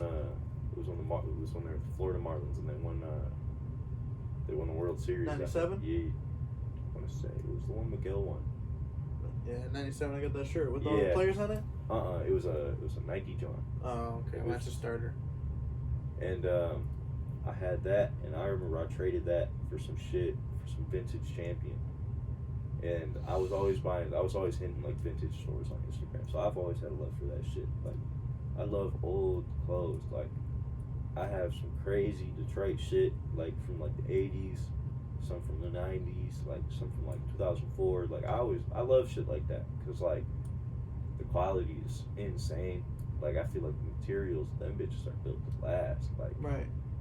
And like, I buy shit now and get holes in it like a day after. Like, how the fuck am I snagging shit and it's like tearing, ripping, burn holes? Like, there's few brands I own now, because like I have a lot of designer and shit, like a lot of nice shit, but like I feel like there's very few brands that are like durable like that. So like, I love my vintage shit. I have a bunch still. They definitely like, made it different. I have a bunch of old vintage like Nike, just like black tees. Like, I have like 3 of them still, and they're probably from like 2006, 7, hand-me-downs even, and like they're still great condition to this day. And like, that's shit, you get the stitching, like the embroidered Nike logos. She gets my dick hard. They don't do I that love shit me no some more. single stitch. They don't do that shit no more. We call it the Singo Dingo. Like, You got some double stitch stuff. We call it the double dingo. But if it's singo, oh, that Singo Dingo is fucking special. like those. It's just made different. I forget. It's just a standard Nike tee. Like, and this is before all the Great dry tag, fits probably? and shit. I have a picture of it at the crib, but it's probably from like, it's before 2010. It's got the stitched Nike logo. It's just like, it's gorgeous. Like Chef's that shit. fucking kiss. They don't make shit like that. Like Nike shit isn't like, I love Nike. That's probably my favorite brand ever. Yeah. But like, they don't make shit how they used to. No. Like their jerseys, they aren't stitched. Like the logos aren't stitched on, and like that Nike jersey. That is a well-made jersey. Right. The one I got on under here, I got a Jason Williams. White fucking chocolate? My favorite player of all time. Yes. I get looked at so many like why? Fuck, Like why? I don't know. Why would you? He broke Kobe on live television. He's a baller. And I got this jersey off of a vintage reseller. I got this for free due to a shipping mistake. He thought he sold it in his store and he had already shipped it to me. And he just sent me my money back. And I remember I was going to work. I had a shit ass day. And my mom was like, "You got a package?" I was like, "I got a package?" And it says Texas. I was like, "No way." So I opened it. I saw the jersey. And I emailed him. I was like, "I don't know if you meant to do this, but thank you." And he just sent me a smiley face back. So he probably meant to. Just sent me my shit for free. That's lit. That's a jersey you keep forever. Yeah, no, I've worn this to probably every jersey party. I mean, I got this bitch pretty much dead stock, and it looks like it's 20 years old. You got your wear out of it, though. You got your use out of it. I've wore this more than probably any shirt in my closet. Like, this is my prized piece. Like, this was a jersey I was trying to get since I was a kid. Damn. And when I was, like, 17, 18, I finally got it. Finally got my own card, so I was like, I can buy shit online. Were you a Kings fan growing up? No. I just like white chocolate. No. Fuck no. I grew up, I like the Spurs and I like the Pistons. Oh, those fucking Spurs. How can you like the Spurs and the Pistons? Goddamn Spurs. Stop fucking the Pistons from the back-to-back. 05 finals. Robert Horry passes the ball in and he gets the fucking ball, nails a three-pointer, and fucking Pistons lose game Robert 7. Horry, but I have such a love for Tim Duncan. I've always liked him. Jimmy D's nice. And growing up, my friend's mom, she's from San Antonio, so like she's a huge Spurs fan, diehard. And when she passed away, she growing up, like being around them, like I always liked the Spurs. She was always watching Spurs games and shit. But like, I don't know. I feel like after she died, her kids are bandwagons, like in the full sense of the word. Like her son, I think his favorite teams right now are the Buccaneers, Alabama, like shit like that. The best teams. Yeah, always. Every year. It's always changed. He used to be a Packers fan growing up. Like, I really love the Bucks, but I really love the Rams this year. The Rams were nuts this year. The Rams were really nice. I feel like they assembled the Avengers. And like, facts. I'm just glad It's Odell like, got his ring. I think Odell's going to retire, personally. You think so? 3 ACL tears. You can't come back from that. He's got 3? Pretty sure he's I got thought he had 3. 2. I'm pretty sure he had one with the LSU? One with the Browns, one with the Giants, and now one with the Rams. Damn, I didn't think he had a It's either 2 or 3. But I think he tore it's it with the third. I didn't think he tore it with the Giants. I know he had hamstring issues. Because I had that motherfucker on fantasy and he was a rookie. I drafted his ass as a rookie. Like, man, this dude might be special. He was on an 8-game suspension or some shit. And something happened where, like, he came back and fucking balled the fuck out. I'm like, I've damn. had a 3-for-3 year on drafting the best rookie wide receiver. I think a few years ago, it was Terry McLaurin. Had him for 2 years. Last year, I had Justin Jefferson. I picked him in the 8th round. I was getting, my brother said, "You're kind of crazy for that move." Paid off completely. I had Jamar Chase this year. Damn. Like, I have a talent for fantasy. Like, I've been playing fantasy since I was like 8, so you brought that up. I just won my brother's money league. Not this last year, but the year before that. I had an insane team. I don't know how they let me draft the team I had. I had like Kamara. I had Deshaun Watson. Do you know everybody from your league? Yeah, it's all family. So like being able to win that league and win $400 from that was just sweet.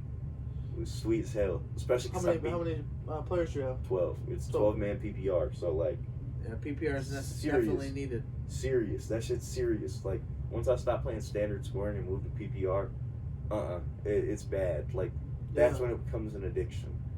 I gotta change my roster I have to wake up early as fuck to change my roster because I got hosed this year due to COVID.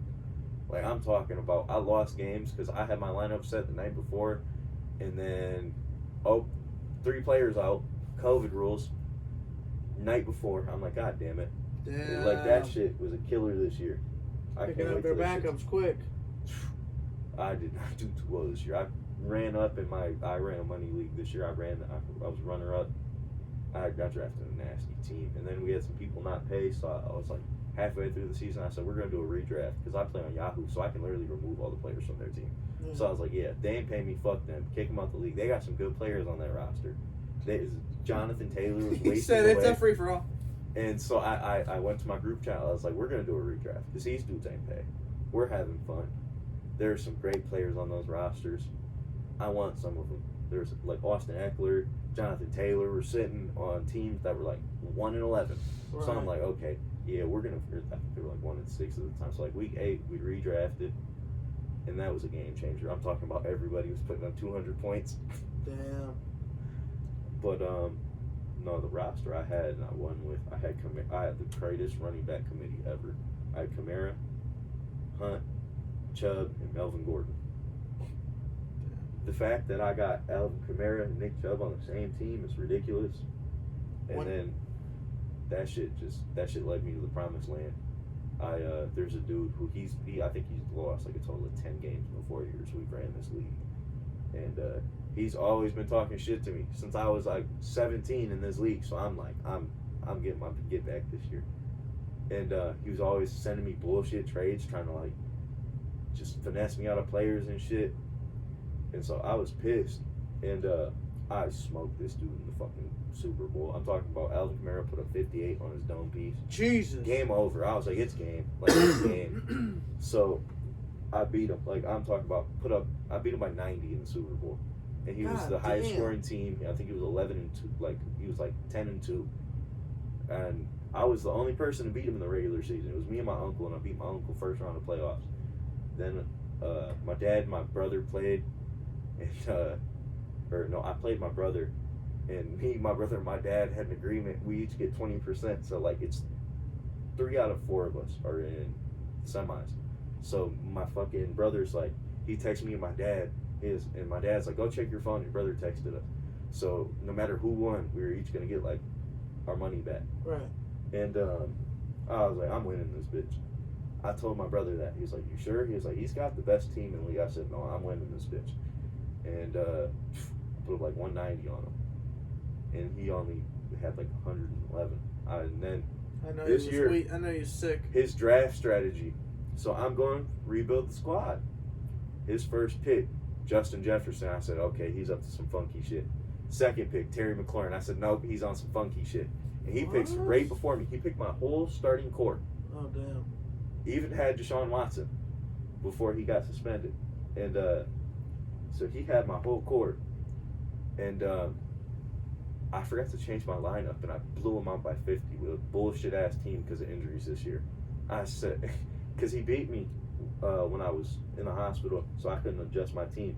He was chatting shit, so I was waiting for it all year. I was like, I can't wait for this rematch. I don't have playoffs to look forward to this year.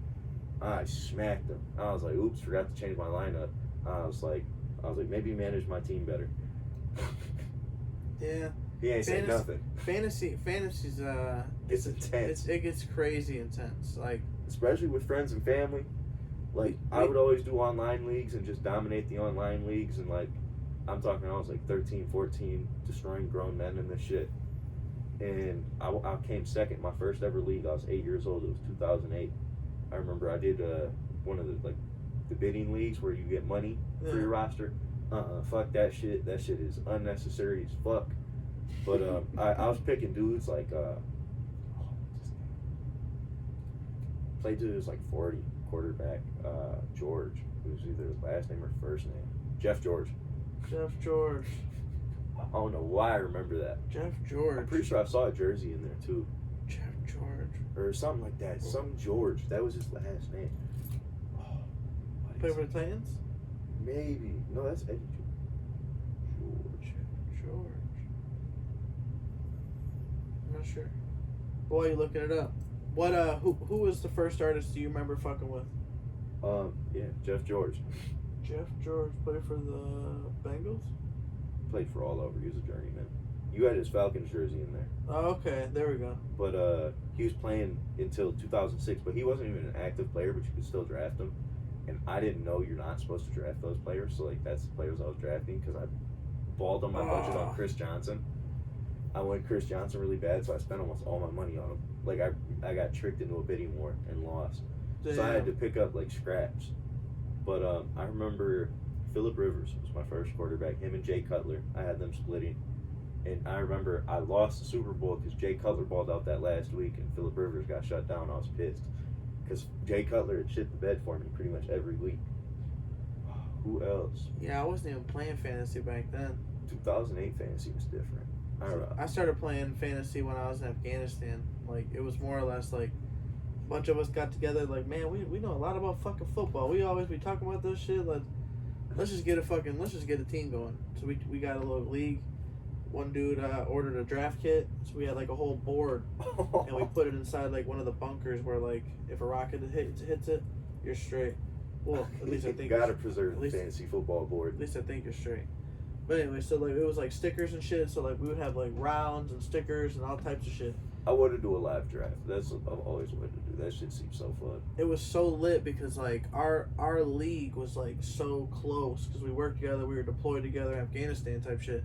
So like we were all pretty much like brothers. So like we would have like fucking trades and shit. We'd go crazy.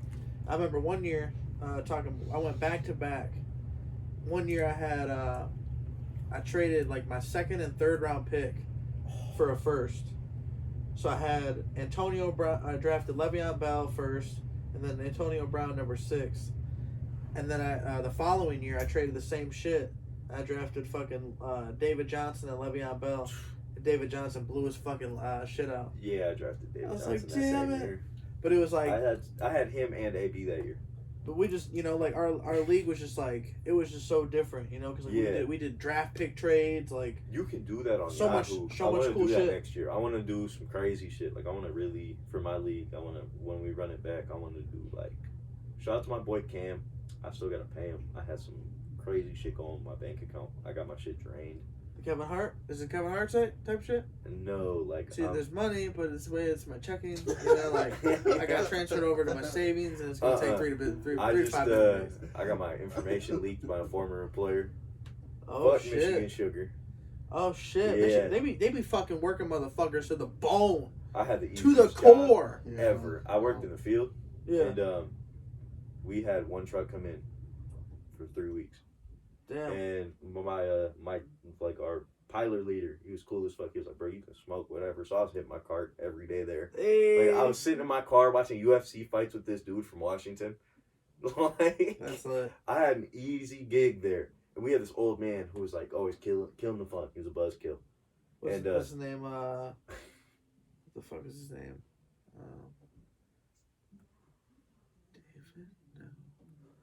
It was Izzy, I think. He was this old Native American dude. Oh, no. And he was always killing the fun there. He was like 70, still working in the fields. I'm like, bro, how are you doing this shit? You're gonna die.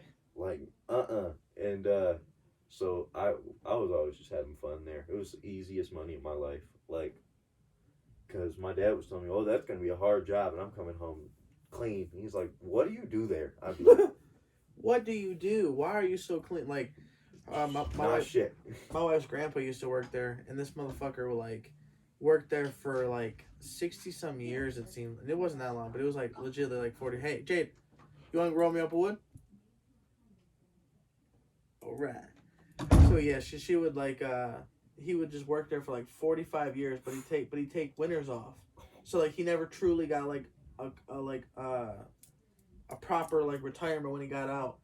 Cause like we talked about it, and he was like, yeah, we get like $400, $400 or $500 for my retirement. I'm like, damn, you worked there for 45 fucking years and you get $400? I'd be fucking out of my mind. No way in hell. That company is crazy. Like, I got like my best friend Terrell, my best friend Greenie. They both fucking work there, and it's like it's to the point where like they work you so hard, and it's like. And then you got dudes there who I had some friends who worked there. Cushy jobs, like I'm talking about. He was telling me, bro, you should come work with me instead of the field, bro. He's like, I do 1 hour work every day. I make almost 20 an hour. I said, where bro, at? Michigan Sugar. Oh, inside. Yeah, no, he had a real cushy factory job there. Damn. He was there when the dude passed away not too long ago. When the dude fell. Oh damn. I think that was like a year or two back. Yeah. That's when I was working. A couple years ago. Do you know who Terrell is? No. Yeah, he's inside. He's like, he be setting records and shit on the machines. I never went inside. I only worked in the field because I always got in through Express. And then this year I lost my job there because I didn't show up the first day because my alarm went off. Didn't go off. Some bullshit. I woke up like 30 minutes late. I was like, yo, can I come in? They're like, no, you're fired. I was like, Damn. That was a nice job, too, because like the OT you get and the weekend pay you get is excellent. You get like 23 an hour. And me being like 18, 19 working there, that's a good job. Like, right. That's great. I stopped working at, I was 18, I got fired. I was supposed to be at work. I called off. I said I was sick. Went to the 4th of July fair and shit in Bay City. Fucking was taking pictures. Somebody seen that shit, was like, hey, you wasn't sick. You fucking were at the fair. You're fucking fired. I'm like, man, I go on my Facebook, delete. I said, prove that shit. She's like, we got screenshots of pictures. I'm like, fuck. Like, so I got fired. It was just like, man, I've been working this bitch too long. Fuck y'all, So it was like, man, that was like my lowest, because like, yeah. I had literally like, I was like, yeah, I ain't gonna get fucking fired, like I called him many times, like these bitches ain't gonna fucking fire me, these motherfuckers, I'll be putting them in Pelican Bay by the fucking time I finish them, just like, felt like I was on my Denzel shit. Nobody could fire me. Nobody could fucking, fire me. I was good as fucking my job. But no, let my ass go. Peace. So I remember fucking... Shit like that happens, though. I remember, like, I've just heard stories growing up of, like, family friends. And my godfather, his son, worked, I forget which company it was, for, like, 5 years. Yeah. And he told them almost 2 years in advance, I'm going to Hawaii this year. I'm saving up. I'm going with my girlfriend. Finally comes around, they said, you go to that trip, you're fired. He's like, okay, fuck you. Damn. Like, what the fuck? Like, I told you about this 2 years ago. You've been on board. He just left. And I've heard so many stories like that of just people getting hoed, that family miss events because of work that they were supposed to be at. So, like, I don't, like, when I start a family, I don't want to have to do that to my kids. Like, it's crazy. You make sacrifices. Like, no matter what, you make sacrifices. You know what I'm saying? Like, whether, like, you got to be in the house, you know what I'm saying? If you're in the house constantly, you sacrifice fucking money. You know what I'm saying? If you're out there making money, you're sacrificing time. You know what I'm saying? Like, no matter what, you make sacrifices as a parent, as a father, as a mother, all that shit. You definitely make sacrifices. But I think, like, being at that lowest point, because, like, I remember I lost my job. My mom didn't have no room for me. I moved out 2 years prior. I was thinking about the military, and it was just like, man, I got to get this bitch going, like, I'm homeless, sleeping in my fucking car, until I asked my mom, like, hey, can I come, like, sleep somewhere on the floor or something? So I ended up, like, sleeping on the floor, and it was just, like, that breaking point, like, man, like, I'm sleeping on my mom's floor in a sleeping bag. What the fuck? I can relate to that because I remember I lost my job. I was bouncing around couches for about a year. I was still making money, so like I was always making sure we was getting food. Like when I lived with him, we were always eating good, no matter who paid. Yeah, I was broke. I was dead broke. Yeah, like I got to the point where I was broke, and my dad had just moved back. My parents were separating, and me and my mom had issues at the time. And I was sleeping on the floor for like a year, and I remember getting clowned for that by a girl. Like I remember, like, damn, like I'm at my lowest. Like, I'm sleeping at the floor. The mattress I've had since I was like 7. Like I don't even want to sleep on that bitch no more. It's got holes in it. Like it's on the floor. Like I don't got shit. And I remember just like something clicked in me. Like I got to do something. And I ended up working my way back, and I feel like I've set myself up in a pretty good position, and I've met connections where I could, like, I'm going through it right now, but like I had never let that show. Like maybe sometimes like the people closest to me see it, but like I always try and keep a good head on my shoulders. Like I always try and stay balanced. Like, and I feel like a lot of that shit's ass backwards. Like I found spirituality, and I feel like that shit changed my life for real. Like that shit helped me get just a balance and realize maybe these lows aren't that bad because the high is always going to come after. Like, always. Hey, don't knock over his drink. Grab that thing. No. Get down, down, motherfucker. Come on. Come on. Up. You got a dog? No, but I love them to death. Yeah. Oh, that one's too much crazy. My love. mom would never let me have pets as a kid, so everybody's pet, I just learned how to handle him. Yeah. He's a nut. Maui, you motherfucker, cocksucking son of a bitch. He's only a year old. Get down. Go. He's just a big puppy. A lot of energy. Yeah, big son of Oh, a bitch. yeah. Where to put that You like ladder? that? You like that? Did you light something? Mm-mm. Yeah, it's like that blunt. Come on, Mama. Come on. Let's go upstairs. Come on. No. Maui, come. Where's- Come on. You're not listening. We just had one.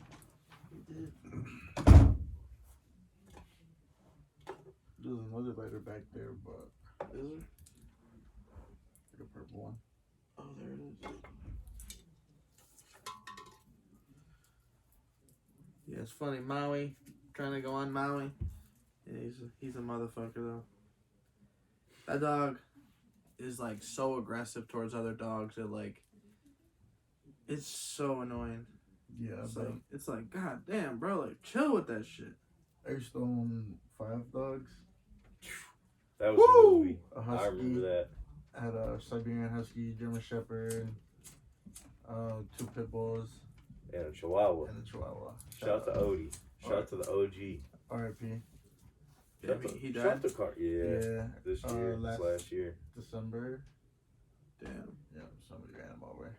Damn. That shit hurt because Odie was like my only friend when I was in like, because I was going through it when I lived with him. So like that, I would sleep with that Was he a dog. dog that like got out all the time? No, it was just one time. Damn. That's some bullshit. It was some crazy shit too. Like I remember being there earlier. He was locked up. He left. I left. His family left. And then he called me. That's I was some at home. bullshit. And he called me. He was Oh, like, yeah. Odie just passed away. And I was like, there ain't no way. That was a good dog. Yeah, everything but a lighter.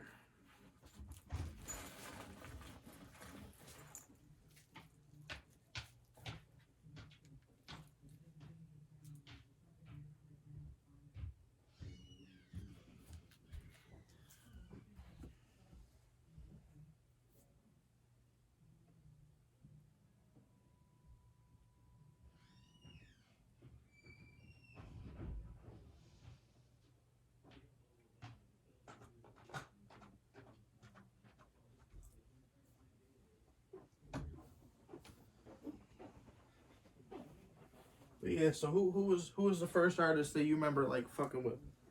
Like locally or just like, Just in general that like you wanted to promote and shit. shout out to my boy Monty. I've been fucking with Junior for a long time. Like even before I did Saginaw Sound, I've been fucking with Junior's music. Like I got his unreleased. Like I still have his whole catalog. Like That's lit. I remember. Shout out to Junior. Shout out to YG Young P. I remember Who? when YG Young P. He's from Bay. I'm trying to think. He's super dope. I'm at to see him. He His name sounds familiar. he was like when I first went to the what's indie his, spot. what's his real name? Sean. Sean Calloway? Oh yeah. Okay, I know. Yeah, though when I went to the indie, that was first artist there that really fucked with me. Who else? There's a lot. Shout out to Boom. I was listening to Boom like back in high school, so like to be able to work with him is crazy to me. Right. Fresh Rich. There's a lot. Like there's a lot. I want to give everybody their flowers, but I can't even name everybody offhand. Like there's Right. so many dope artists. The first artist to support my page though was YBS Quay. Shout out to Quay. YBF Boy.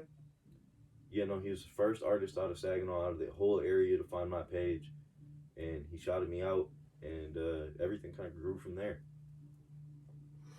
Yeah. Because I remember when I first made it, I just followed every Saginaw rapper I could think of, everybody whose music I'd ever heard. And Right. he was the first one to follow me, or he was the first one to notice my page, comment on it. So that really kept me going, like to get the little recognition, and I only had like 1 follower. Yeah. So that shit was nice. And there's a lot more. Fuck. Fucking lighter. Yo. Fucking A. Yeah, no, there's Shout out to Shorty V. He was my first behind the scenes. Shout out to Bankroll G. He was my first interview. There's been a lot. Like, there's been a lot. That's lit. And it's important, like I feel like even though we kind of just tapped in, I feel like you said before, like there's so much similarities like that we fucking love.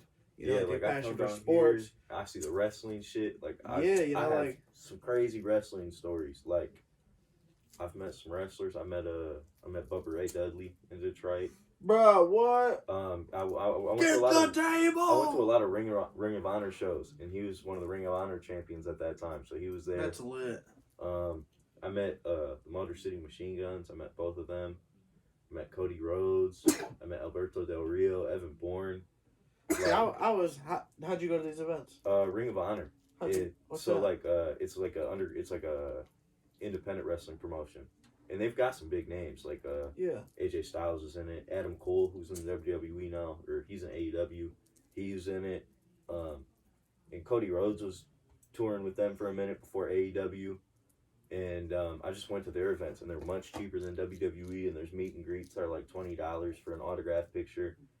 And I went to all of them. Like, I went to both. They had one at Soaring Eagle, which was crazy. Like, it was a crazy ass event.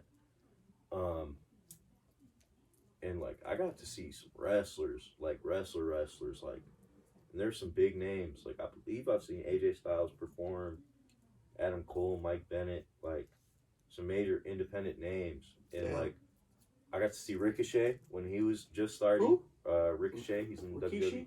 No, Ricochet. He's like a high flyer. He's a light skinned dude.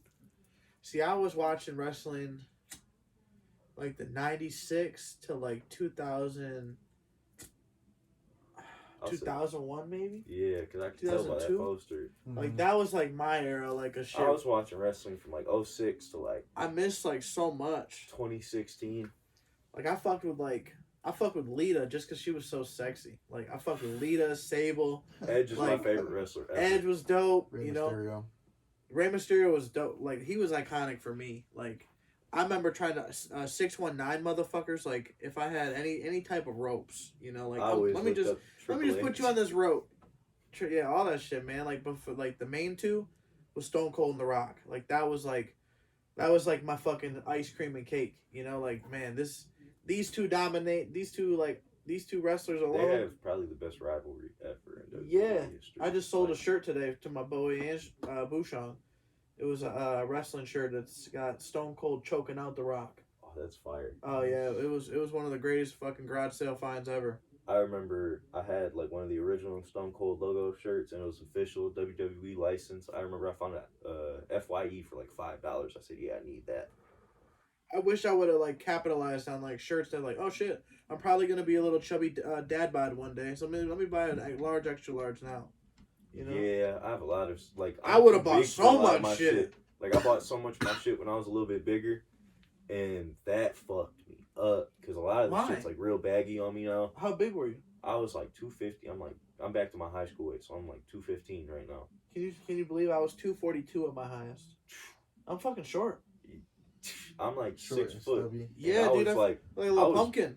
I was big. I was a big ass dude, and like I understand. How tall are you? I'm like 6 foot, 6 foot nice. 1 in shoes. You cocksucker, son of a bitch, go upstairs. Nobody wants you down here right now. You're gonna jump all over everyone. We only got room for one Maui right now. Go down. Go. Go. They say gerbs are supposed to listen. Yeah, he's a piece of shit. I gotta take him to some training. Like, he really doesn't give a fuck what I say sometimes. This kid I went to high school with is training dogs now. I can. Then he just like fucking just noses in your nuts and shit, and he's like, "Hey, let me fucking smell that shit." I don't know what he thinks. So he'd be wanting to fucking gooch me. He'd be wanting to fucking nut tap me. Like, damn, bro, chill out. Get your nuts out my fucking whiskers so face. pointy. They're like cat whiskers. You like that? He hates smoke. Hates it, don't you? One hit. Yeah, you don't want that. Yeah, get the fuck out of You here. with the doink? Big doink blunts? Yeah. Back demon. Say hi to the camera, you know what I'm saying? But yeah, so how do you think hip hop has changed in the last, 10 years? I feel like you've been, I've been listening to, like, I remember growing up, I wasn't allowed to listen to rap, so I would always sneak listen to shit. For I real? remember My mom, she like grew up she grew up in a like Catholic household. And, Oh like, shit! My What about your dad? he didn't really care. He played a lot of classic rock though. Like that's what he grew up with. 93.3 with his shit. No, 104.5. 104.5. Damn, you listen to that shit. Yeah, so like that's the shit I grew up on. But like I always had a knack for like rap. I remember like old MTV VH1 videos, Eminem. Yeah. I really liked Eminem growing up. Get out of here. And I always had a draw to T.I. I don't know why, but I remember my sister had the Paper Trails album. And I would go sneak into her room when she wasn't around, and I would go listen to it. That ATL movie is iconic. That bitch is iconic. And I would always like sneak listen to it. And I remember we finally got a computer, so I started branching out, and like there's more rap on the radio. And I found when I was like 12, I got back into Eminem. Through like Eminem, I somehow stumbled upon like Kendrick Lamar, A$AP Rocky, Schoolboy Q, Joey Badass, and then I just branched out.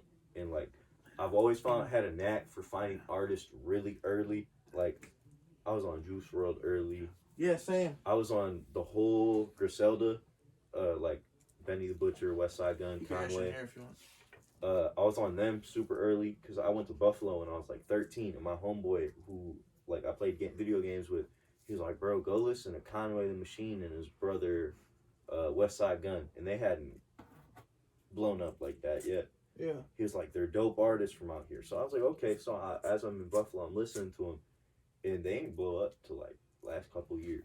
I've known about these dudes since like 2013, 2014, and it's crazy to like see how many artists I've been super early on. Like same thing with like when you said like Polo G. Like I was on not Polo G, but Juice. Like I was on the Juice WRLD tip too. Like we literally fucking had tickets to the Eastern Michigan. It was like Eastern Michigan. He had and then concert. he canceled it and moved it months later to Royal Oak.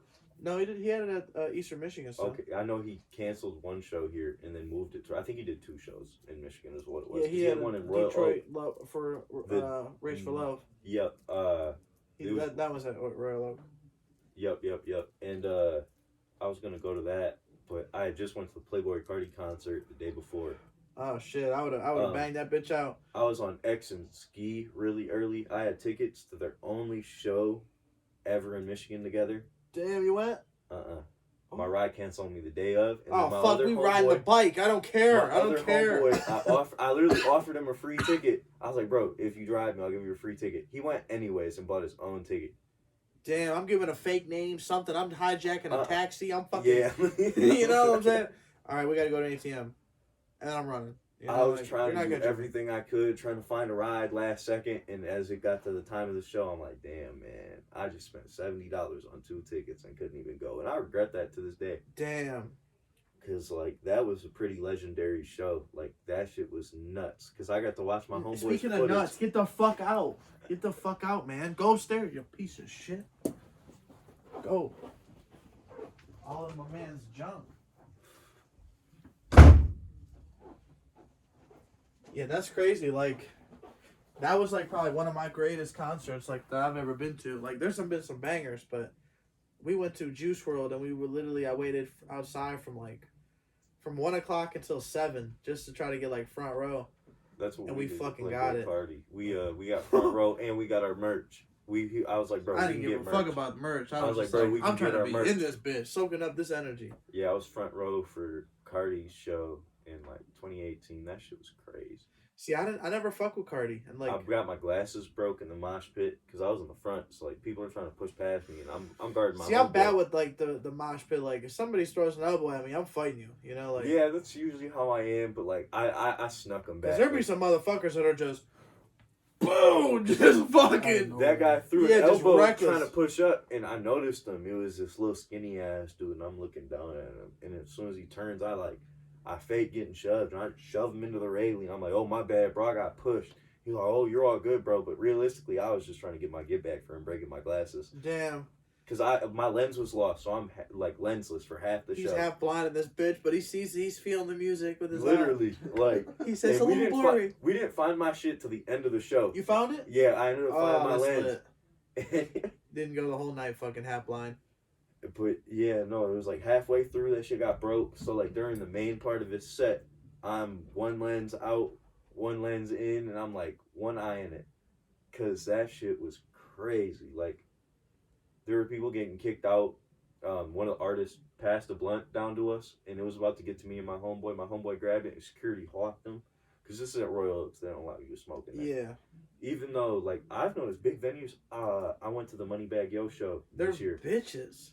At Little Caesars, and they let us sneak weed in. The cops knew what we was doing. They found my sister's Rellos, and they were like, "Go ahead, go on ahead."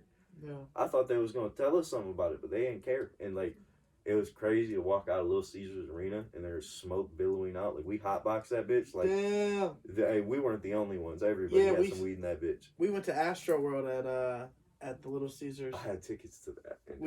We literally seen so much crazy shit that night. It was like, okay, I understand why fucking all these people fucking go crazy for like him at these events. Like mosh pit is unreal. I paid for tickets to go to that show through this kid. Fuck you to this day if you see this. And then he told me, "Oh, bro, I can't go." Yada yada. He's like, "I'll give you your money back." So like a week later, I already made plans to hold the house down while my mom was out of town, so I couldn't go nowhere. I was watching my little brother, and he was like 10 at this time, 12, like 10 or 12, like, and I'm like, "No, bro, I can't go now." He was like, "Okay." I was like, "I want my money back though." I was like, "I just gave you $100 to buy me $88 tickets plus tax." Like, he was like, "Well, I already sold them, bro." And so my same homeboy I went to this Playboy Cardi concert with. Sold them. He went to the same show. They sat in the same seats. And I was like, "Bro, let me see how much them tickets is." I was like, "Let me see your ticket stub." So he showed me and it was $88. I was like, "Bro, he just got off on me." Why? The other dude sold the tickets to my friend and went with him because he could give him a ride. Damn. And I never got my money back. Some shicey shit. Bro, it was dodging me for like 2 years. See, I've never had no experience like that. Just because, like, I never relied on nobody, you know? Yeah. Like, I'll never rely on nobody, you know? So it's like, I'll always try to be the reliable one. Like, hey, just know, when I say that we're going to this concert, I'm going. So, like, you can like, either... I was, because the year before that, Heritage got to play John Glenn at Little Caesars Arena the year they opened it. Yeah. And then we got to go to a Pistons game for free after, for a field trip. So, like, you paid. So I remember I went to the first one, and the second one was against the Nets. And, like, D'Angelo Russell, we had just gotten Blake Griffin. So I'm like, we're buying better tickets. Damn. I'm not sitting these fucking nosebleeds. Because the last time, the field trip was crazy. You get to walk around with your friends in 6 hours for 6 hours. For sure, sneak up and get closer. And so, yeah, we snuck up the first time against the Wizards, and we got to watch John Wall and Kelly Oubre and Bradley Beal close out the Pistons. And so, I'm like, bro, we're sneaking up next time. So the one kid we snuck up with, I was talking to him at lunch. I was like, "Bro, let's buy tickets." And he's like, "What?" I'm like, "Bro, let's pay for the field trip and get the free bus ride, but let's buy tickets in the bowl." So everybody's like in the nosebleeds, and they're like, "Where are y'all going?" We're like, "We're going to our seats." Like, we're going to our fucking seats. I ain't scanned this ticket the school gave me. We're going to our seats. So we ended up. That's lit. That's like some. We ended up sitting real low, like, and we were in the straight middle behind one of the baskets, and that shit was nuts. Like, D'Angelo Russell went crazy, and like that was a good ass game. Like, that's when they had Spencer Dinwiddie. That's when they had like Karis LeVert, Jared Allen. Man, so like those fucked that shit up. Fuck James Harden. If it wasn't for James Harden, the Nets would still have those players. I think it's more Kyrie. Yeah, Kyrie's a problem, but Kyrie could just get the mandate and it'd be fine. Yeah. James Harden was the issue. That motherfucker just couldn't mesh well with the way that Kyrie played. Him and KD. I feel like he was more, because I feel like he spoke out about it. I feel like it was more that Kyrie just wouldn't play. Like, we brought this whole team together, and one of the key pieces is refusing to play. Yeah. But I do think that it is fucked up. Like, so we're going to talk about this situation. Hopefully the city of Chicago doesn't fucking sue me. But, so we go to an event. It's the 7th or some shit in Romeoville in Illinois. It's a sneaker fest. So it's fucking crazy. It was lit as fuck. So after that, we're about 20 minutes away from Chicago. So I was like, shit, let's go. I got a buddy that stays there. We go pick him up. smoke a blunt. He's riding with us. We're all fucking going to this bar downtown where our buddy works. So we about to go there and fucking, get some food and shit. My buddy tells me, he's like, hey, you got the vaccination card. I was like, what? He's like, you got a vaccination card? I was like, nah, I don't. He's like, damn, you ain't vaccinated? I said, nah. He's like, damn, what the fuck? I said, yeah, I mean, I'm not taking that shit. I said, I mean, it's your choice. I mean, some people can get it. Some people are forced to get it. He's like, yeah, I was forced to get it for my job. So I'm like, all right, shit, like, would you choose to not get it if you could? And it kind of, like, made him really think. And then, we kind of just, we're talking about it. He's like, you got to have a vaccination card to get in this fucking bar. I'm like, well, shit, what are the options here? What are the options? He's like, you should probably just turn around and take me back home. I'm like, nah, we've already fucking driven this far, like, what do I got to do? He's like, you either got to show him a vaccination card in person or on your phone. I said, I'll just show him on my phone. He's like, but how are you going to do it? I said, my phone's dead. You know what I'm saying? So we'll work some shit out. I said, trust me. So we fucking get in there and shit. He fucking goes through the line. Boop, boop. So fucking all of a sudden, dude asked me, he's like, you got your shit? Here's my ID. Boop, boop. Oh, you're a veteran? Oh, thank you for your service. Well, thank you. Boop, boop. Gets my fucking, he's like, you got your vaccination card? I said, yeah, it's on my phone. I'll take it. I'll send you the picture. Show you the picture. Oh, shit, my phone's dead. I said, okay. And I was turning around to my cousin. I said, you didn't charge my fucking shit in the car? What the fuck were you doing in the last 10, 15 minutes? He goes, bro, sorry, I was trying to charge my shit. He's like, did it charge? He's like, no, my shit wouldn't charge either. I said, maybe that's cord's fucked up, So like we're instantly like in the business of bullshitting this motherfucker at the front, and I'm like, fuck, it's not gonna work. And I was like, and I know Jason Hanover, you know what I'm saying? He's in the back. He's like, you know Jason? Like it was like some secret code, and he's like, you fucking know Jason? How do you know him? I was like, man, fuck with him and go to school with him. Okay, let me go ask him, And he was just like, all right. He's like, you guys are good to go. He's like, I'm gonna follow up because he had a bunch of people in line trying to get in. I was like, holy shit. We just bullshitted our way. I remember me and my friends used to go to SVSU a lot, and they started IDing, and I had just turned 18, so I was able to get in, but they weren't because they were 17. So I remember one time I used to wear sports goggles for sports, and in my SVSU ID, because my glasses broke, I had to wear them because I broke them hooping. Like I broke my glasses like 3 years in a row hooping. Damn. So I was stuck to wear these goggles for the better part of like 3 years. Big pimpin'. And I gave my home. I have a SVSU ID that I didn't use anymore, and I had my state ID. So I walked in 5 minutes before. He was like, "Bro, I don't think it's gonna work." Everybody else had their IDs and shit. I'm like, "Bro, I'm gonna get you in. Just trust me." So I gave him one of my hoodies. I gave him the goggles, and I walked in blind. Showed him my ID. I said, "Come in 5 minutes later with my SVSU ID." Handed it to him. He was like, "Bro, I got in." I was like, "Bro, I knew it would work." Like, we used 2 of my IDs and got him in past security. That's lit. That's how you know the security's like, have a good time. Fuck this job. You probably ain't looking at the birthday. Fuck this bitch. He's probably just hating life. What you think about the Brandon Bills and the baby beef? I feel like it's stupid. Bro, it's just clout chasing. Who is baby? the baby? No, he's clout chasing the baby. Oh yeah, I don't facts. even know who he is for real. Like, this is Danny Lee's brother. But I feel like the reason, like, me and my wife talked about it. they always try to sue the baby. Like, bro, you ran up on him. Bro.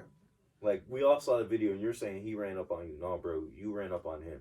Like, you were there to find him. Right. Like, you came to where he was at. And he publicly said, like, when I see you, it's on. Like those type of. And now he's backtracking, trying to sue. Right. Like, I'm good on this. He's gonna ruin his career before it gets started. Right.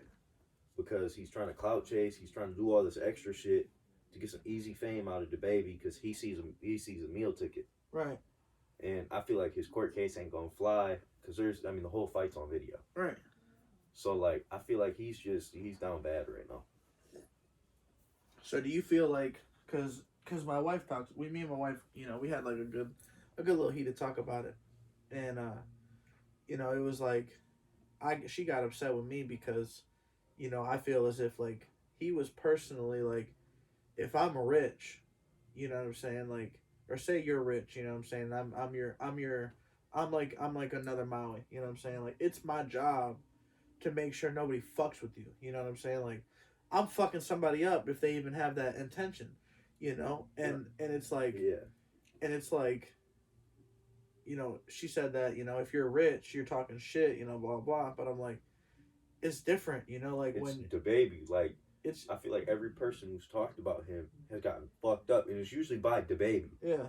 Like what was the one fat dude? He slumped, and then like he shot him in Walmart. Like I don't know why people keep testing this man because he's clearly not the one. Right. Like he's got hands obviously, and like people keep testing him for the fame because he's popping, and it never works. It never works.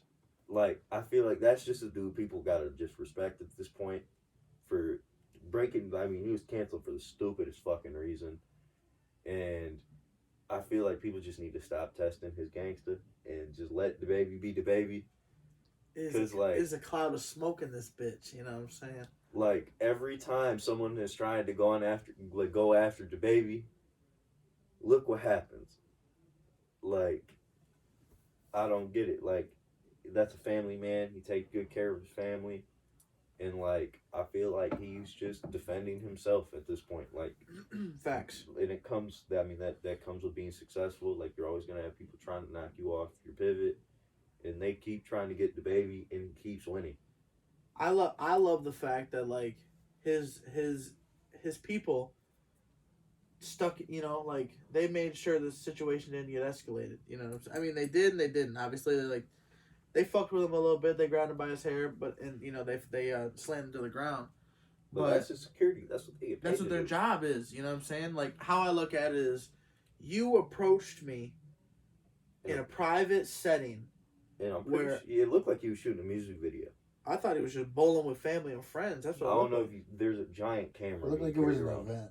Yeah. Yeah, like when he was leaving, it looked like they had like a setup up front. Oh, okay. Yeah, like I swear that was something for the baby, and bro showed his face up somewhere where he probably shouldn't have been. Right. And he got what he deserved. Like he got his ass beat. How I look at it is like you approached him in a private setting. You know what I'm saying? Like even though it's like a public setting, it's a private setting. You know, like. That's what he had going on. Like you had no reason to be there. Right. Like, and you've been clout chasing him, talking all this crazy shit for months. And then he swings on you as soon as you fucking get in his vicinity. Yeah, it's just not a good look for you, man. Brandon Bills, I feel like that's a big L. No, that's a huge L. And I feel like some of these dudes, like, just like they're all going out. Like he has like 150,000 followers on Instagram now, and I'm pretty sure his shit just massively jumped. Oh yeah, it was a little lower than that when I checked this shit out. But I feel like that's it's gonna happen. People are gonna jump on it. You know, like I think both of them need to just squash the shit and just figure it out. Cause hey, that's his kid's uncle. That's your uncle. That's uncle, man. He's gonna be around. He's probably gonna want to see his niece. Definitely gonna want to see his niece. And like, I just feel like he's riding the baby's coattails right now, and he needs to stop and stay in his own lane, focus on his music, focus on himself, because he's making a fool out of himself. Like you were talking all this crazy shit, now you want to sue? Man, like that shit's shit ain't adding up.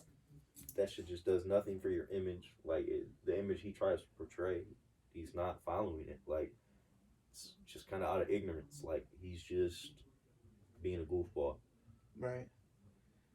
Let's play this next track. It's called 3 p.m. in Royal Oak by Bro. I don't know if you ever heard of him. Where's it on? Apple Music. He's got a weird way he spells it. It's Breaux. Oh, I have heard of him. Bro's fire. Bro, I met him at the Detroit Vintage Exchange. It was a vintage event in Detroit. He's from here, ain't he? He's from Saginaw. Yeah. Yeah, play that shit, yeah. Yeah, that shit fire. Yeah, I know about him. Lil Fetty. Lil Fetty? Yeah, all Lil Fetty's fire. Goops makes music with Fetty, so that's how I know about all them. And Goops is very fucking talented. I've known him since like 6th grade. That's crazy. Shout out Goops, who just dropped the song. Yeah, what did he drop? Hoopin'. Oh, we gotta play that shit.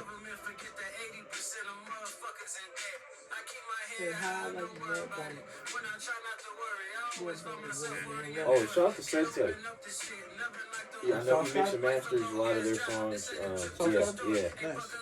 We got a couple other songs coming up. Hell yeah. My way like my bitch in labor.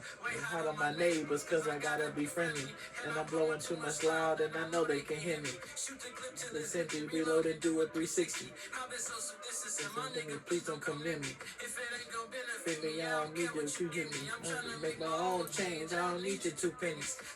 Stay frontin' like she got my back. Shawty and Liz, shawty, you know all that's cat. Still I know my shit slap.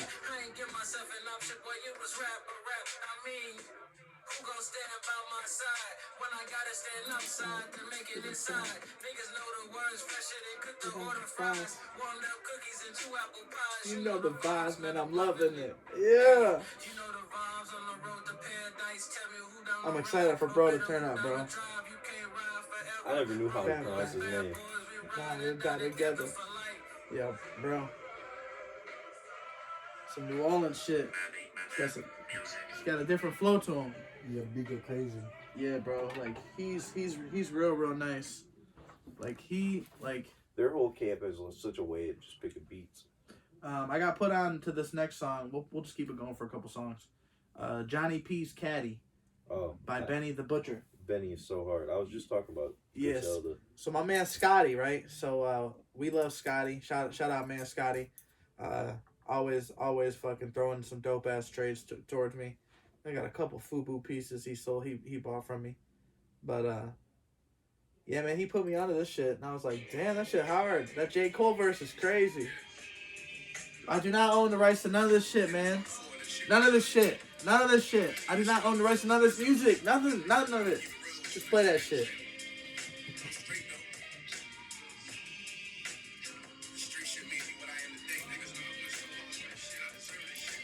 What is this bomb show? What?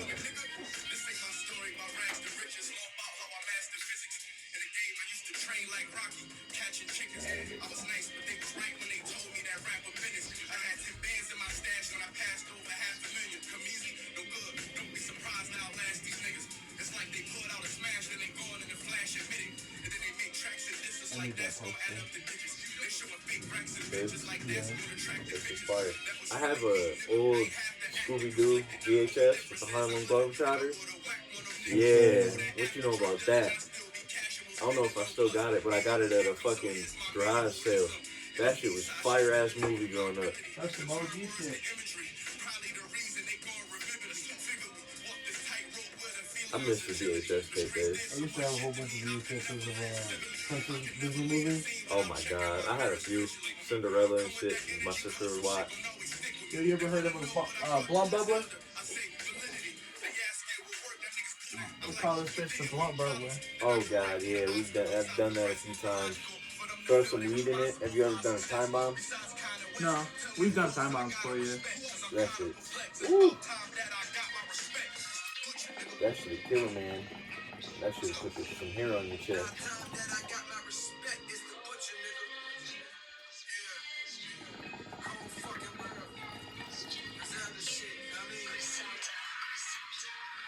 I feel like Griselda's blow up is kind of like, if you're an old head and you still rapping, you ain't blowing up, your time might come, so you don't know. They didn't blow up to their grape soda, I brought some cups too.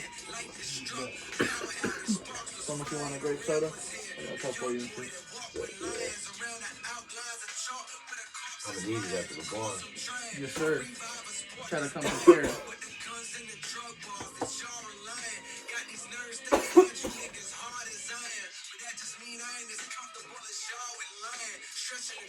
So I got some questions for you. What do you feel about the future of the Detroit Pistons? What was it? What do you feel about the future of the Pistons? Man, the future of the Pistons could be good. I think it's extremely bright. I think we have a lot of young talent. We got a good coach and good GM in place. I feel like the Lions' future is bright too. Whew! I feel like the Lions. We gotta let Martha Ford sell the team. She gotta let the team be bought out by some we need a Detroit. new owner, but I feel like we got a good coach and a good GM. Can you imagine though, like if an ownership group like Eminem and you know what I'm saying, like big time artists from Detroit like Barry Sanders, Calvin Johnson, you know what I'm saying? Like what if all of them went in on a team? That would be nuts. You know what I'm saying? I feel like they bought out that bitch. They fucking bought out Martha Ford. They let her fucking, hey, kick rocks, chick. You know what I'm saying? We tired of letting you run this bitch to the ground. You know, we've seen the ins and outs of this franchise. I feel like Brad Holmes is going to lead us to the promised land, though. Who? I mean, the GM. Oh, fuck Brad Holmes. Brad knows. Brad's going to be up and going. But it don't matter what drafted, it is. Right? Yeah, he drafted. Aaron Donald, Todd Gurley. He drafted some good talent, but, hey, you could draft some good-ass talent if you listen to them goddamn best availables on the fucking Mel Kiper board. But fucking Lions fans do not listen. It'll be fucking Odell Beckham on the board, and they'll take some dumbass safety from or some dumbass tackle from Florida State. Come on now. Take the best available, play to win now. You can get fucking good linemen later in the draft. There's some fucking dogs that are being overlooked because they didn't go to a top fucking school. But I feel like the best linemen, especially now, are top 10 picks. Like Quentin Nelson. I don't think so. Quentin Nelson. I feel like he was a first rounder. He was a top 10 pick. He was a good player, but I feel like I think that's the best lineman in the league to me. He's nice, but I feel as if like there's other linemen that stack up. They just don't get the recognition. Yeah, you know, they don't get the highlights. I feel like the best linemen in the league are usually that top 10 guy, that generational talent, like that 6'7" speed demon who runs like a 4'8", 4'9", 40 at the tackle spot. Like, I feel like the Lions are building something good. I feel like we're just a few people. We're a wide receiver, a quarterback. We should have lost that game to give us the number 1 pick. Yeah, I don't know why they won that game against that's a winning move. You know what I'm saying? Like, and it's not like sucking is a bad thing. You know what I'm saying? Like the whole Indianapolis Colts franchise embraced sucking their whole season when they got luck. Suck for luck, yeah. You know what I'm saying? Like they embraced that shit. So it's like you can't act as if like it's a losing moment because coaches have literally said, like head coach Hugh Jackson has publicly said that there's gonna be some shit that comes out, and it's gonna end up being that these coaches. The Jaguars are gonna be nice because they've gotten 2 first picks in a row, and I feel like the Lions always they'll fuck it up. They had some good players before. They had some good players before. They had Jalen Ramsey, and they had motherfucking that fucking the linebacker. Calais Campbell, Barry Church. The linebacker from UC. Who the fuck was it? UCLA. What year? Fuck. He was injury prone, but he ended up balling out in the NFL. I know Barry Church was cold. Fuck. But yeah, a lot of talent up and gone. Jaguars, they're still gonna suck. Jaguars, you guys are trash. Your whole organization, you guys are poop. But hey, the merch is sweet. If you want to get rid of your merch, hit up a 989 Jersey Plug on Instagram. Just make sure you fucking, just let me know. We can split shipping. If you give me a good enough deal, I'll cover shipping. You know what I'm saying? I'll tell you the best way to package it up.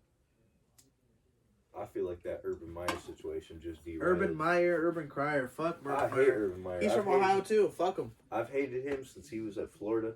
Yep. I didn't mind him then. I liked him. Tim Tebow. Tebow Mania. I love Tim Tebow though. That shit was legendary. That's some Linsanity shit. Some once in a generation type shit. Tim Tebow, the Tebowing thing, that shit took over everything. I remember middle school, everybody was Tebowing in pictures. Oh yeah, every time. I bought his book. I read that around that time, like 6th, 7th grade. I was a huge Tim Tebow fan. Yeah. I don't know why. I even liked him when he was on the Broncos. Nice. But I feel like I love Tim Tebow all around. He's just such a crazy athlete. Playoff winning Tim Tebow against the Broncos. Beat the Steelers. Beat Ike Taylor on a fucking slant route. Motherfucker took it 80 yards. You know who took it to the house? Demaryius Thomas. R.I. motherfucking P. All right, the next song, Green Greens? Yep. We about to play Ambidextrous is the next song. Bet. Shout out to Spencer. Yeah, it's on their it's on his new album. He's got a new EP going out. It's what the fuck is the name of it? What's the name of it? Sensation. That shit's pretty good. That first song. I just watched him perform this at Hamilton Street. This shit's gas. He performed this album. Put on a good show. You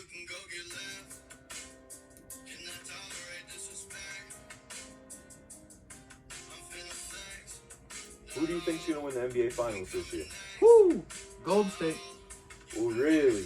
I think the Bucks are gonna go back Go to back. Nation! I think the Bucks are going back to back. Fuck the Or- Milwaukee Bucks. I really like that Bulls squad.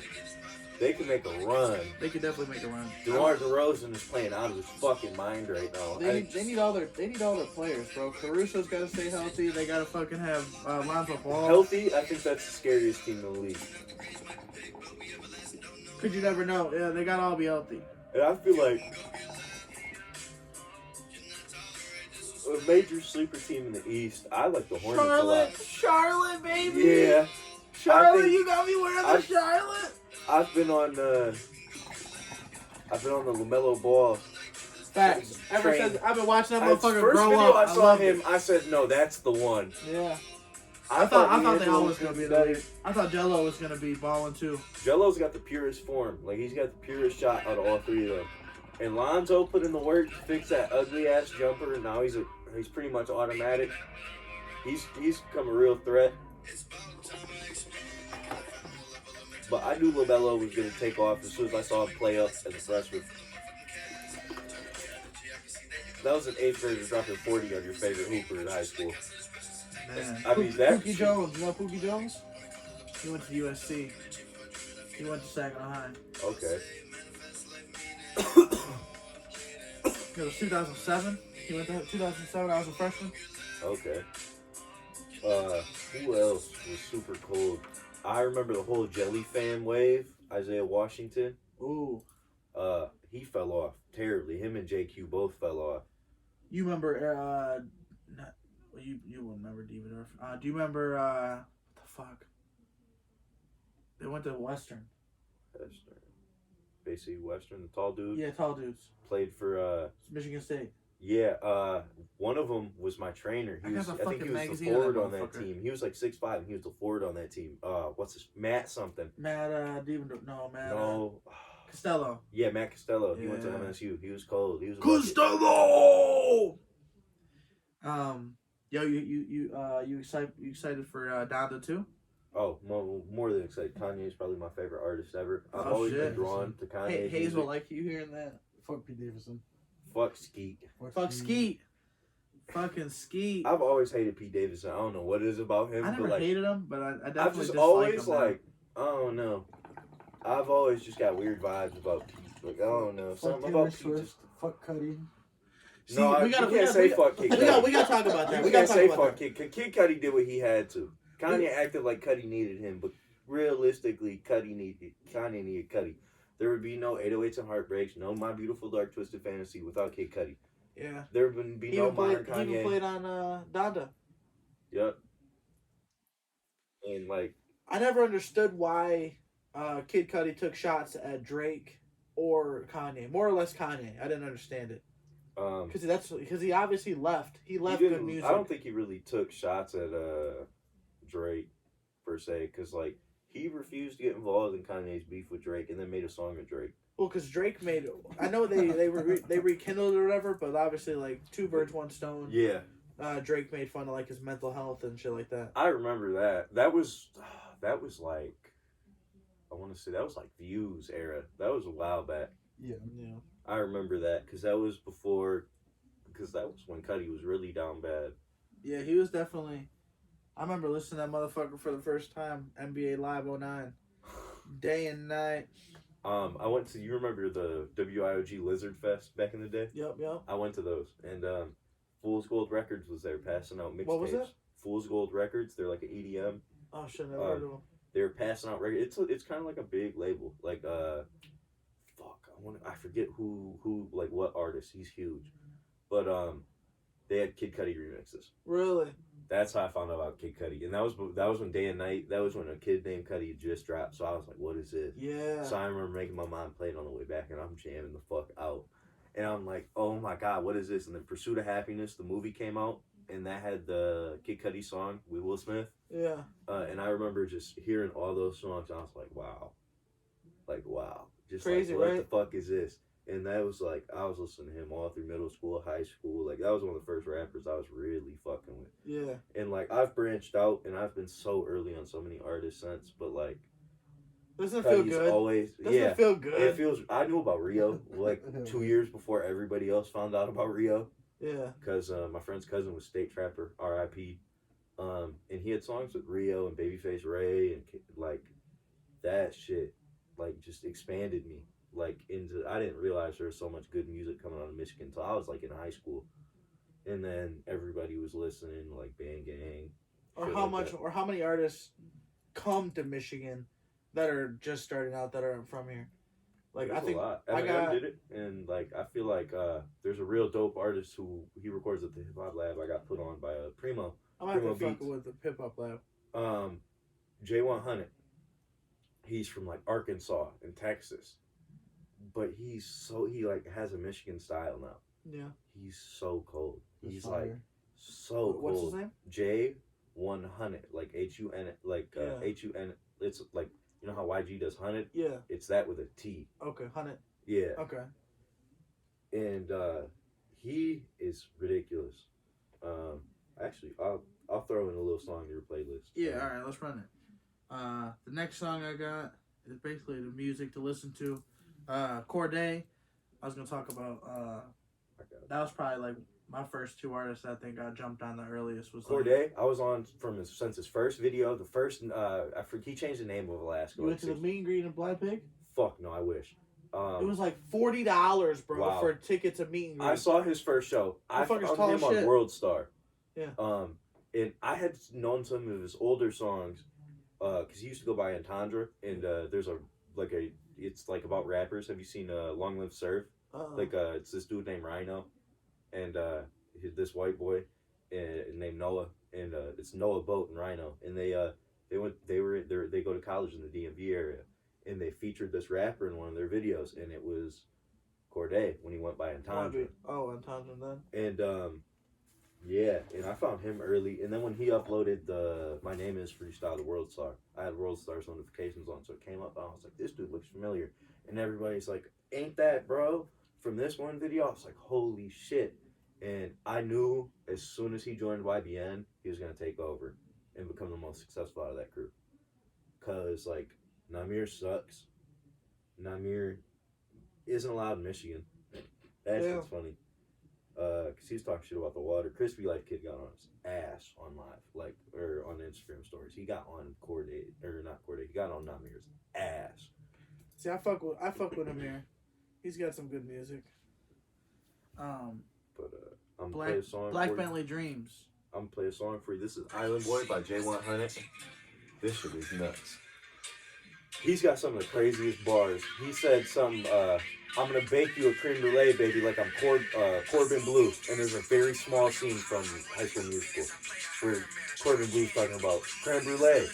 And then he says, baby, I learned to cook at the Cordon Bleu. Like,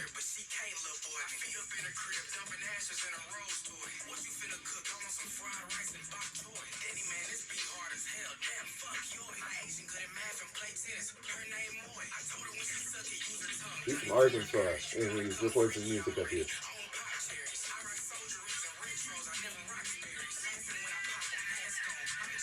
You know, on the right says music. None of this music being played.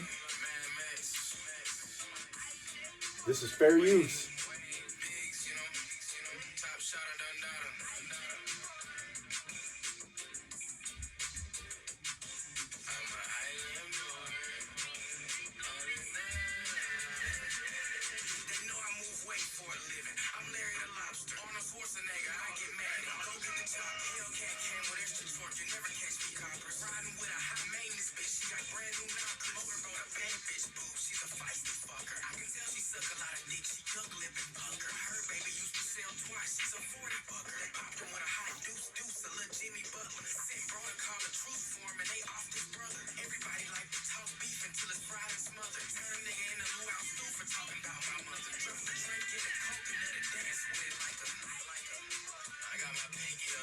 J100, huh? Yeah.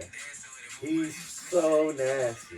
Yeah. Okay. I found him off a live performance because I followed him and I went through his shit and I was like, damn, because Primo told us about him. He was like, we got this artist that comes up here all the time. His name's J100. He's on the label.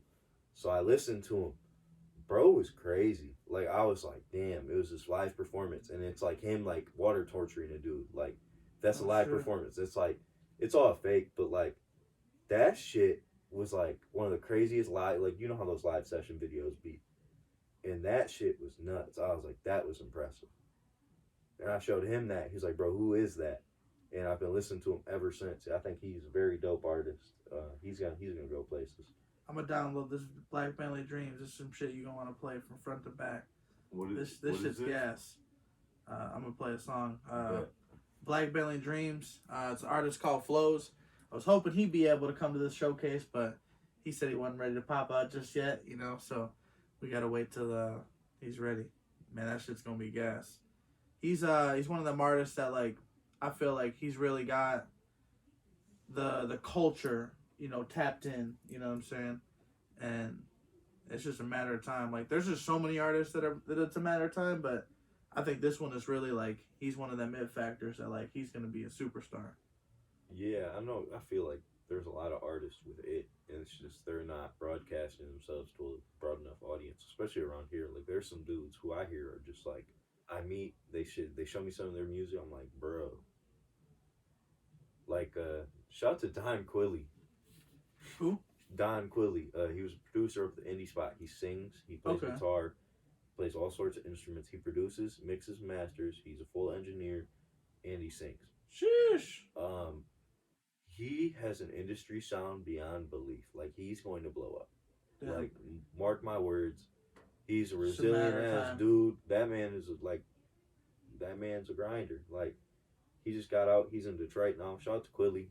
You fucking pussy. I know you call me the same thing if he was here right now. Every time. But yeah, this song is called 100 Million.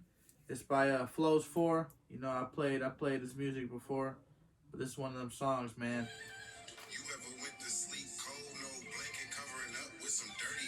This isn't him. He's another person. This is just another person.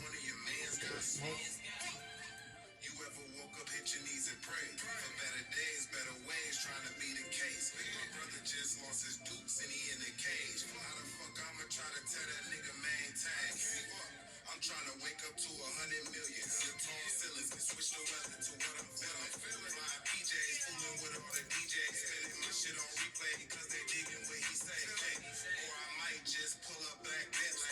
Slapping so hard, it remind me of the Kempe.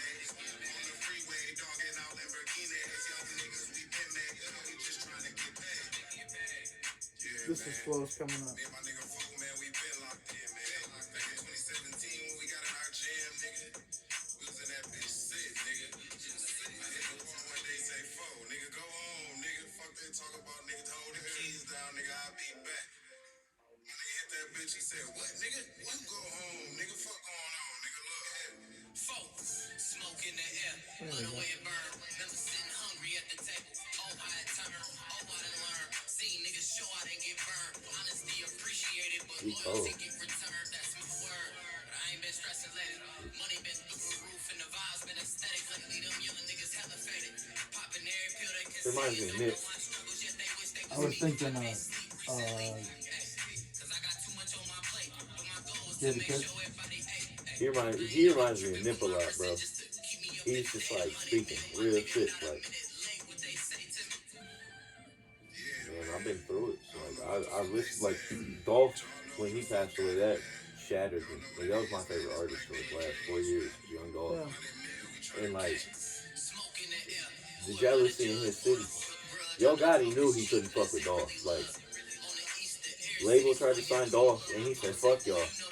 Like, I appreciate people like that who are self-made, who remain there, who remain independent, put their family on. Like, he was really putting on. And like, I mean, the dude who killed him, the dude What's Gotti's like? Was it cocaine music? CMG, yeah. And like, Was I it fuck cocaine with music? What's G? Yeah. What's G stand for? group, cocaine music group. I think it's got a different name now because he toned it down. It's just CMG, but yeah, it's cocaine music group. And I think he's done a good job. I respect Yo Gotti. I just think he's kind of a hoe. Like, that shit he just pulled with that huge contest, that was bullshit. You think it was fake? What you mean? We got You saw the. we you got saw to the pause artist- this thing. You saw the artist who officially won, right? No. He was You're talking already about on. it He was was already. His name was I forget his name. It was 10%. He was already on CMG. There's a dude named JDS or some shit too that was on there. JDS, he didn't get officially on there. JDS is a white dude. I just He was found already him a week known. ago. Yeah. He's not super known. He only had like 10K. But he wasn't on the. I think he got reached out for. But what Yo Gotti did was he made the song cleared for everybody so they could use and post their official versions. So like, yeah, that's a cool thing to do. Like, give people your song so they can just use it. But like, the actual contest winner was already on Cocaine Music Group. Really? Had already released a song in 2020 Oh damn. off CMG. Damn, I didn't know that. Yeah. I know the whole like contest was like definitely scripted, and like cause he was advertising like people on his page that were like already on his page, you know, and he was making it as if like, you know, they were new. Yeah. That's the only thing I seen. But for the most part, I mean, he's, you know, Chainless has got a fucking track with him coming up. And that's how he did it. It's not like a fully licensed track, but Yo Gotti's making it so his label and the content ID is gonna clear it. He still owns that song. Right. But he's giving it away so people can release their features and shit. And they make money record off to. Yes. it, so he can make money too. Yep, and they'll get a little bit of exposure because if you search up Yo Gotti, those songs are gonna come up. I guarantee you're gonna see over 1,000 of them bitches. So realistically, like, you're not doing a whole lot. You know, like, you're doing some for the people who are already popping and want to release a remix to it. But like these underground artists who are only getting 100 streams, 1,000 streams a project, what's that gonna do for them? Right. Like, yeah, you'll probably show up. It'll probably show up featuring Yo Gotti, and you'll probably show up on their page. But like, with the amount of these songs coming out, you're not gonna ever see half of those. You're only gonna catch the ones that are really popping. Right. And you're gonna catch the official version before you catch those. That's crazy. It's definitely true though. You know, like, cause they definitely make it that way. You know, so like, I don't know. I feel like it's always gonna fucking benefit him in the end. I learned in Detroit with Toby 989 from out here in the Bay. Yeah. Shout to Toby. That's my man, Aaron's cousin. He put me onto him. Toby's a dope ass dude. We did a lot of networking together out in Detroit when we would go to these shows together, and like, we put in the work. But I remember at this one club we learned a lesson. So there's this dude, I'm not gonna name names, he's a pretty big name in Detroit, and he came up to us asking, he wanted to sign Toby, he wanted to bring me on his team. And I got approached. Maybe in the long run I should have took that deal, but noticing how all of his artists are now with different managers and different management, all the artists that he was putting on like are on different labels now, like with different people under different people's wings. Maybe I probably made the right decision, especially that early in my career. Especially like Detroit, that's a long way. I would have had to move out there. Like, Right. I hadn't done enough here yet. I hadn't got my cipher off. I barely just started my interviews. Like, I didn't get to do the shit I really wanted to do yet. So like, I said no, and we got a long talk with the dude who hired us, who brought us out there. He was like, a lot of smoke and mirrors. Like, a lot of these motherfuckers just talk to you smoke and mirrors. And then me and bro realized the dude that hired us, like, the dude who was telling us this about this other dude, where I'm thinking, you're smoking mirrors too? Like, yeah, you be doing shit, but like, you don't really offer me a ton. Like, and I stopped working with him after I lost like $200, and it's all the respect to them, because they put me on a lot of shit and a lot of game. But like, they got me some dope ass opportunities, like, but a lot of them fell flat, and I feel like there's other people doing it better that I've reached out to, like, and I've talked to, and I've worked with, I've had the pleasure of working with, and like, I've learned a lot more back home, because like, there are some dudes who have really found out ways to make a fuck ton of money and do everything right. Right. And like, just to like even work with some of these people is huge, because like, some of them I listened to growing up in high school and shit, like, so the fact that I'm working with some of these artists and like people I've known about and heard about is like surreal to me, like real surreal, like feels like a dream sometimes, but like, I always knew this shit was gonna happen, because like, I've always seen myself as a little bit different, and like, I'm so well versed, like, I never really fit in nowhere in school and shit. Like, I have friends who are like, I could be friends with the loser, and then like, I remember in middle school, my best friend growing up in childhood, like, he was probably the most popular kid in the school, like, always getting the baddest females and shit, like, and he still fucked with me. So like I feel like I always try to do the same and fuck with everybody, no matter how big or how small you are. Like, Right. and I feel like when I work with a bigger artist, I really have to come different than working with some of these local artists. But like it also allows me to be more professional with local artists. Like, and like lately I haven't had a booking in like 2 months because I was recording all my interviews at the indie spot, but I left there, and I've done a few pull-ups since then. I've done a few little smaller interview projects, and like I've never underestimated or overestimated an interview. Because shout out to Seabass, Crazy Boy, aka Shaggy. He's on a Big Rapids. Like I'm talking like BFE.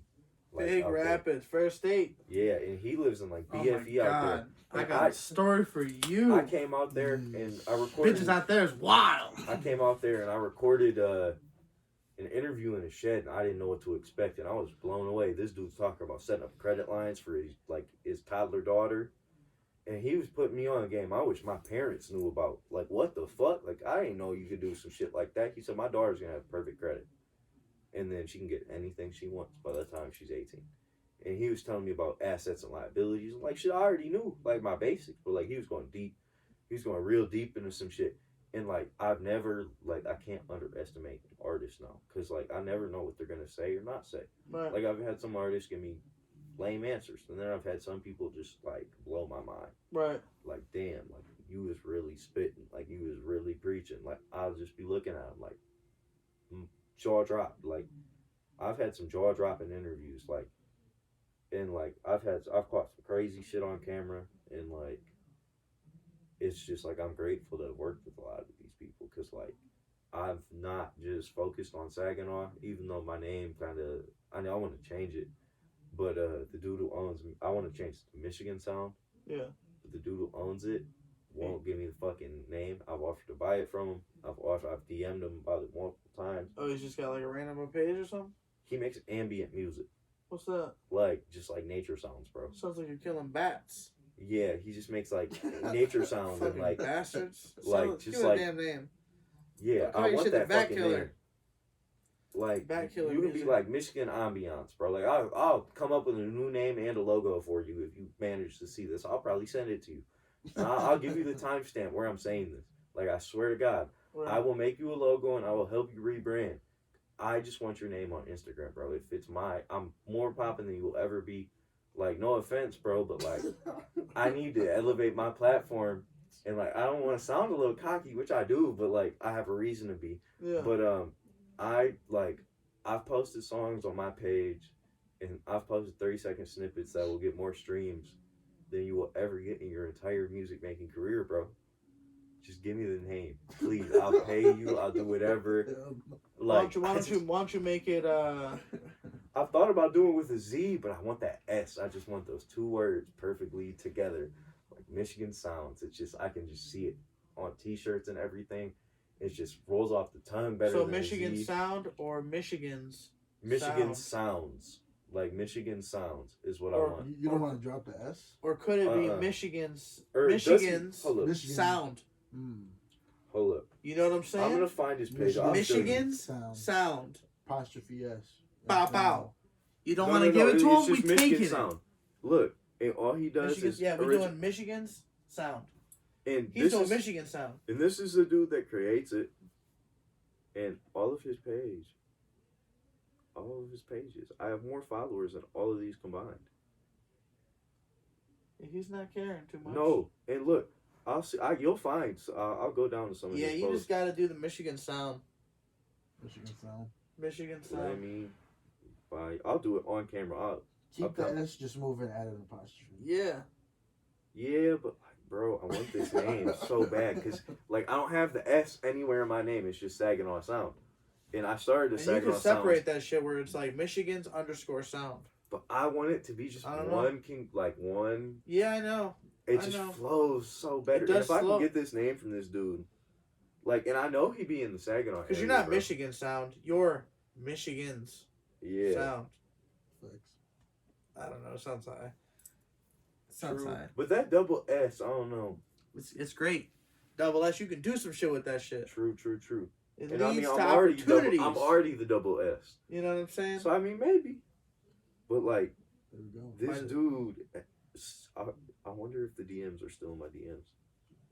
Yeah, look, I'm trying to buy your username. Yo, again, I'm trying to purchase your He didn't even username. look at it. Yeah, he hasn't. Check He's your been ignoring messages. me. I'd love to work. Check DMs, bro. Oh, wait, did he already remove my comment? Oh, no, it's on that post.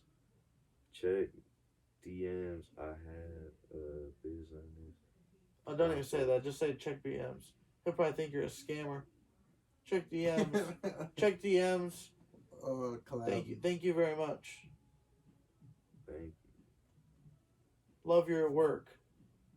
Love you. Bow, bow, bow, bow. We love your work, Michigan Sound. But we would like I Michigan want your Sound to name. be somewhere I want else. your name. I just, You know, that's he all I does, want. he doesn't I'll like the get an Michigan. LLC behind it. As soon as I get that name, this is when I'll start my LLC. Like, I will literally turn it into a legitimate business, bro. Like, just give it to Or me, you please. could just do Michigan X Sound. That would be nice. Bow, bow, bow, bow. You don't want to do it? Hey, either fucking way, Jimmy. We coming up with a way to fucking I'm to gonna not take rely the name, on him. and I'm bigger than you. Like, here, 69 followers. Nice. I have 2,688. Do you know how exponentially much, like, I'm so much bigger. What if he's got like some crazy store that he's just like never got on time for social media, just killing it down and like He's got a bunch Could of be just shit. some older gentleman. He's Yeah. got a bunch of shit. I'm assuming. I don't know, because, like, he's doing NFTs and shit, so I think he's young. oh shit. I want a real. Who does? NFTs. And Shout he, out he Snoop also Dogg. Makes, he also makes electronica music. If I can find out who this dude is. Shout out Snoop Dogg creating. He's officially made Death Row Records the first ever music label that's gonna have NFTs. So Hey, that NFT label, shit. that shit's crazy. Yeah. Tory Lanez. Shout I out. can't believe he set that record for the fastest song to go platinum ever. Crazy. Just by NFTs for selling for $1, and then he made a quick million in like 5 minutes. Like, Genius.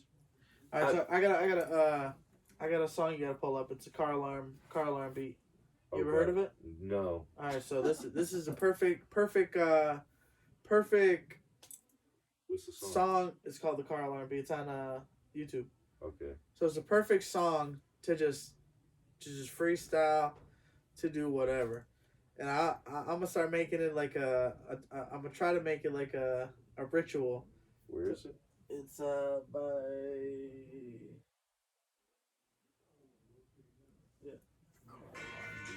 It's Oh, crazy. God. It's hard. It goes in. Oh my god.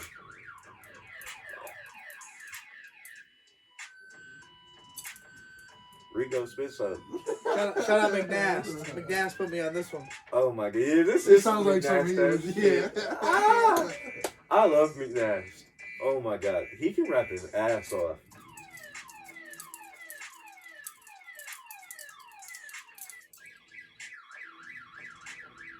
Gas. I love looking up random words and type beats because sometimes you'll find some shit. Like, I found some crazy ass beats, like SpongeBob walking type beat. That shit's gas. We were talking about like how can you imagine like how it was to get all these sounds? You know, like probably just kicking doors and kicking cars and just shit. You know, just all right. Let's see Going what on- this one sounds like. Going on YouTube sound banks and just downloading sound effects and throwing them in your beat. Yeah.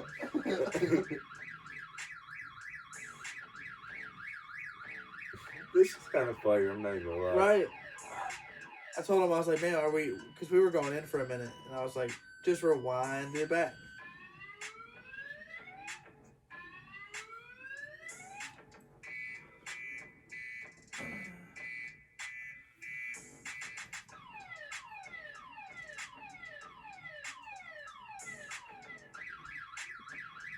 Yeah, we were going in, man. I feel like we were so fucking fried that we were just like going in and in. Who influenced you towards hip hop? Shit. I'd probably say myself, because, Yeah. like, that's who got me gravitated towards it. But I feel like influence-wise, like, I had some friends. Shout out to my boy John. I met him on the bus. We're still friends to this day. But, Good I was old in John. 5th grade, and he slid next to me. He was like, he had some MP3 player he stole from Big Lots. I remember this very vividly. I had never talked to him a day in my life. He was like, bro, listen to this. and I'm listening to like some rock music type shit, and like I'm just listening to whatever the bus is playing, and he slides me it, and he played Lil Wayne "Drop the World," and that changed my life forever. That was the first shit? Yeah, like that. Like I'd listened to rap like a Yeah. decent amount before, but it was like radio shit, like Eminem, Biggie's, like Yeah. shit like that, and like T.I. obviously, as I said earlier, and like whoever Justin Timberlake was working with, because I was like a huge artist around my house for some reason. My sister was like obsessed with Justin Timberlake. She met him and everything. Damn. And JT. Crimea River. yeah, and then the shit with Clips. Yeah, with Pusha T. Oh man. And That's then some like throwback shit. I listened to Pharrell growing up. Is it true that he's a vampire? I feel like that motherfucker's a I vampire feel like because he he don't is. he don't He hasn't age. aged He since don't age like a he's- motherfucking day. I look up Fucker still looks I look 18. up to Pharrell more for his style influence though. Yeah. I think he is probably he's just a fashion genius. I love human races. Yeah. I haven't been able to score me a pair yet because I was on the Yeezy wave. I passed up on some Hues for some Yeezys. Happens to the best of us. Yeezys are the most comfortable shoe on the planet. They are pretty comfortable. Them wave runners are on a whole nother I level. wanted a pair. I had the money for a pair of Wave Runners, but I bought some Dunks instead and saved my money. Yo, bought I some Dunks fucking- and some Loud. I fucking ran in them bitches. I ran a couple miles in them bitches. One People day. been hooping in the Wave Runners. Have you Oh, seen Donda man. Academy hoops and like Yeezys? No. I would definitely hoop with some Yeezys. Donda I have one- Academy? Yeah, That's like the fucking. His school. That's the Donda Sports, right? yeah. No, it's before that, but it's what Donda Sports. Donda Sports, I believe, is like a professional sports manager. And that shit crazy. That's like Kanye shit. Yep. Isn't that shit crazy? This man literally made his fucking mom legendary. His mom's name's gonna like forever live on. Hell yeah. As For- it should. Yeah, for real though. But it's crazy, like the way it's impacted. Like me and you know Hayes, right? I've heard of him. He played for the Sting, didn't he? Yeah. Yeah, no. Went to Saginaw High or went to he went to Heritage. Yep. Yep. And then played overseas, played in Canada, and then came here. Played for the Sting. Yeah, no. He's Played been for the- dripping his fucking players out, and they wear shit like this on the court. That's gas. You think he's actually gonna drop it on the 22nd? No. You don't think so? It's gonna be a month. Kanye will never drop anything on time. I think you will. I've learned that. I mean, he's got the publicity going right now for him. And I love how simple their jerseys are. Right. Like that logo is supposed to be a dove, but it's like, oh no, it's like just very Kanye. Yeah. Like I have no other way to describe that, but just very Kanye. Like my man Hayes, he's real like inspired by Kanye and shit. So like I get like a lot of like the vibes from him and shit. But he like had tickets to it was like the release party or whatever. And it was in Chicago at Soldier Field.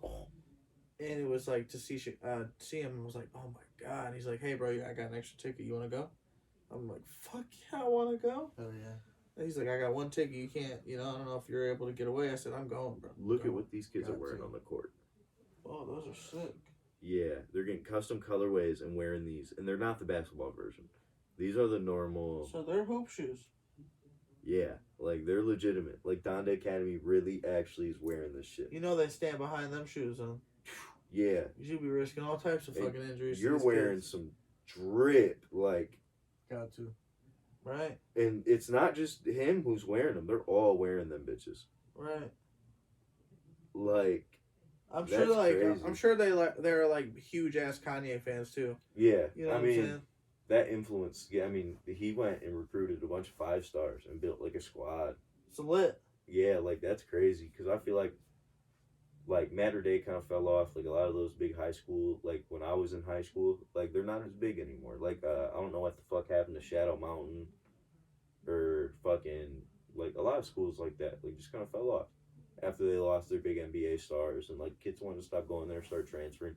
I feel like Mikey Williams just fucked the game up Woo! by transferring every year. Yeah, he's one of those players though that's like he's got such a big following. I don't think he's all that. I think there's players. I think Ty Rodgers is better than he is. There's definitely players better, but I think that like he's got such a huge following. he's got all that shit. So it's like no matter what he does, he can take a workout video, post that shit. And Viral. like, yeah, it's people are posting on ESPN. You know what I'm saying? So it's like players are always seeing it, coaches are always seeing it. You know, like they either want him or I they mean, don't no want matter him. what he did though, like no matter what he does, he's a huge star already. Right. And I feel like I think Bronny's better. I Oh think out yeah, of those I'm two, I ready to think see Bronny on the Lakers. Bronny. I don't think he's going to the Lakers. I think LeBron's going to go. I think the Cavaliers are going to go for him, and LeBron's going to go back with this squad they're building. That would be crazy. That would be nuts. Wins a couple of championships in Cleveland. Definitely. That'd be insane. I feel like he's going to go back. That's some storybook ending shit. You need Yeah, to be writing books. I feel like that could happen. You need to be writing books. My man needs to be an author. I just I have a lot of crazy sports predictions that have came true recently. I told my homeboy I saw Zion wanted out of New Orleans. I said he's going to the Knicks. He's said, been one now. He was And I hoping the said- Knicks drafted him. Yep, and RJ went instead. Yep. And so when they got Cam, I told him I said he's gonna join Cam and RJ in New York. You And think he was so? like, no. He was like, no way. Then Cam gets traded next week. I said, what did I tell you? Where's Cam? To the Knicks? Yeah, Cam Reddish is on the Knicks with Oh, RJ damn. Barrett. So they're gonna trade Julius Randle for Zion. It's gonna happen. It's gotta be a lot more. Yeah, it's probably gonna be like they're probably gonna give away D You gotta get Rose. Mitchell. I think Mitch Robinson's going to the Pistons. Pistons want him, but As they should. He's a dog. I think That dude's a he dog. reminds me a lot of Jared Allen. He's just not scared to go up with anybody. He reminds me of a lot of like a young JaVale McGee, but like a baller. He's just on it. And I feel like the Pistons need that defensive anchor center. I mean, that's we, been we missed that shit with Drummond. We missed that shit with Greg Monroe. We missed that shit with fucking Luke Kennard was supposed to be a hit. Luke Kennard was stupid. We could have got Donovan Mitchell. Man, so many what ifs. I mean, we had Chris Middleton. Yeah, so many what ifs. So many what ifs. I think that management is just fucking atrocious. I think it's better now, though. I think we made some pretty hit picks lately. I think Dwayne Casey was a decent coach. I think he's great. I think he was a good coach. He's still our coach, isn't he? Nah, they let his ass go. Did they? I thought so. I thought he was still our coach. Really? I want to say we got a new GM. Oh no, I thought they fired his ass. I'm pretty sure we still have Casey because he's been doing good things. He's still our coach. Oh damn. I think I thought they he's. fired his ass. I think Well, he's going to keep- turn keep- Marvin keep doing Bagley good work, into a Casey. superstar. What? I think Marvin Bagley's going to be a superstar. See, that was a weird trade. I feel like we got stumped on that one. I don't think so. Who did we give up? Josh Jackson? Josh Jackson, Drummond, or no, not Drummond. Josh Jackson. We only gave up one player. It was a 14. I thought it was Josh Jackson, and somebody else. I don't remember. But who's like someone you want to work with or collab with? I really want to work with Babytron from the Shitty Boys. Babytron, hey. I've been on Babytron for I've been a strong preacher on how Babytron's going to be the best rapper out of Michigan. He can affirm. We predicted it. It Yeah. started off He did. as- Don't even know. Yeah. You It started told me off- he was trash at first, and everybody we What? hung around told me it was trash. I had to go along with saying it was trash because I tell everybody he just gets trash. But when it was just me and him, I said, bro, And yeah, and It's I kept alright, playing it's more alright. it's fine. and more and more, and because I found Game Breaker, and I was like, I don't know, his sports bars are. I don't even so listen to crazy. Babytron. I'll be honest with you. Game of death. No, there's so much better than that now. Play a track that's like out of this world. Ooh. Oh. You like Star Wars? Yeah, I mean it's pretty straight. Okay, I got something different then. If you like Star Wars, I was gonna play this one. He's rapped over the Office theme, the Harry Potter theme. He did 19 and 20 beats on one song. Prince of the Galaxy. King of the Galaxy and Prince That's of the Babytron? There you Yeah. go. This is off.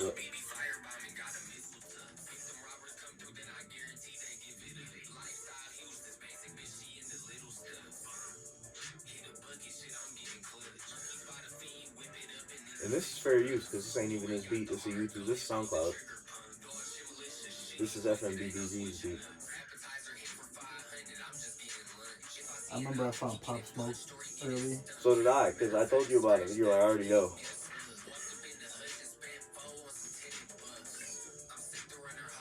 Shout out to the New York people. Young and Ace I found early. I've known about Young and Ace for 4 or 5 years because of JD Youngin. Yeah, JD Young. We seen him at the Polo G concert when he first went. I knew about Polo so early. You jumped on his meet and greet too? No, I wish. I don't get to go The to same shows thing as Corday, $40. Fucking meet and greet. I was like, that's lit. My Um, wife was pregnant as shit. My homeboy told me about Polo G in like 2018, and he put me on the 50 Cent freestyle he did, the Many Men freestyle. I was like, okay, let me listen to this. Fire. I was like, yeah, I need to listen to all of that. Yeah. I knew about Pop Out with Lil TJ before, like 6 months before it blew up. I knew about Melly before he blew up. I knew about Glock 9 before he blew up. Like, I knew the song 223s about a year before it blew up. Yeah. Because it was Glock 9's song originally. And Melly bought it out or did something where it became Melly's song.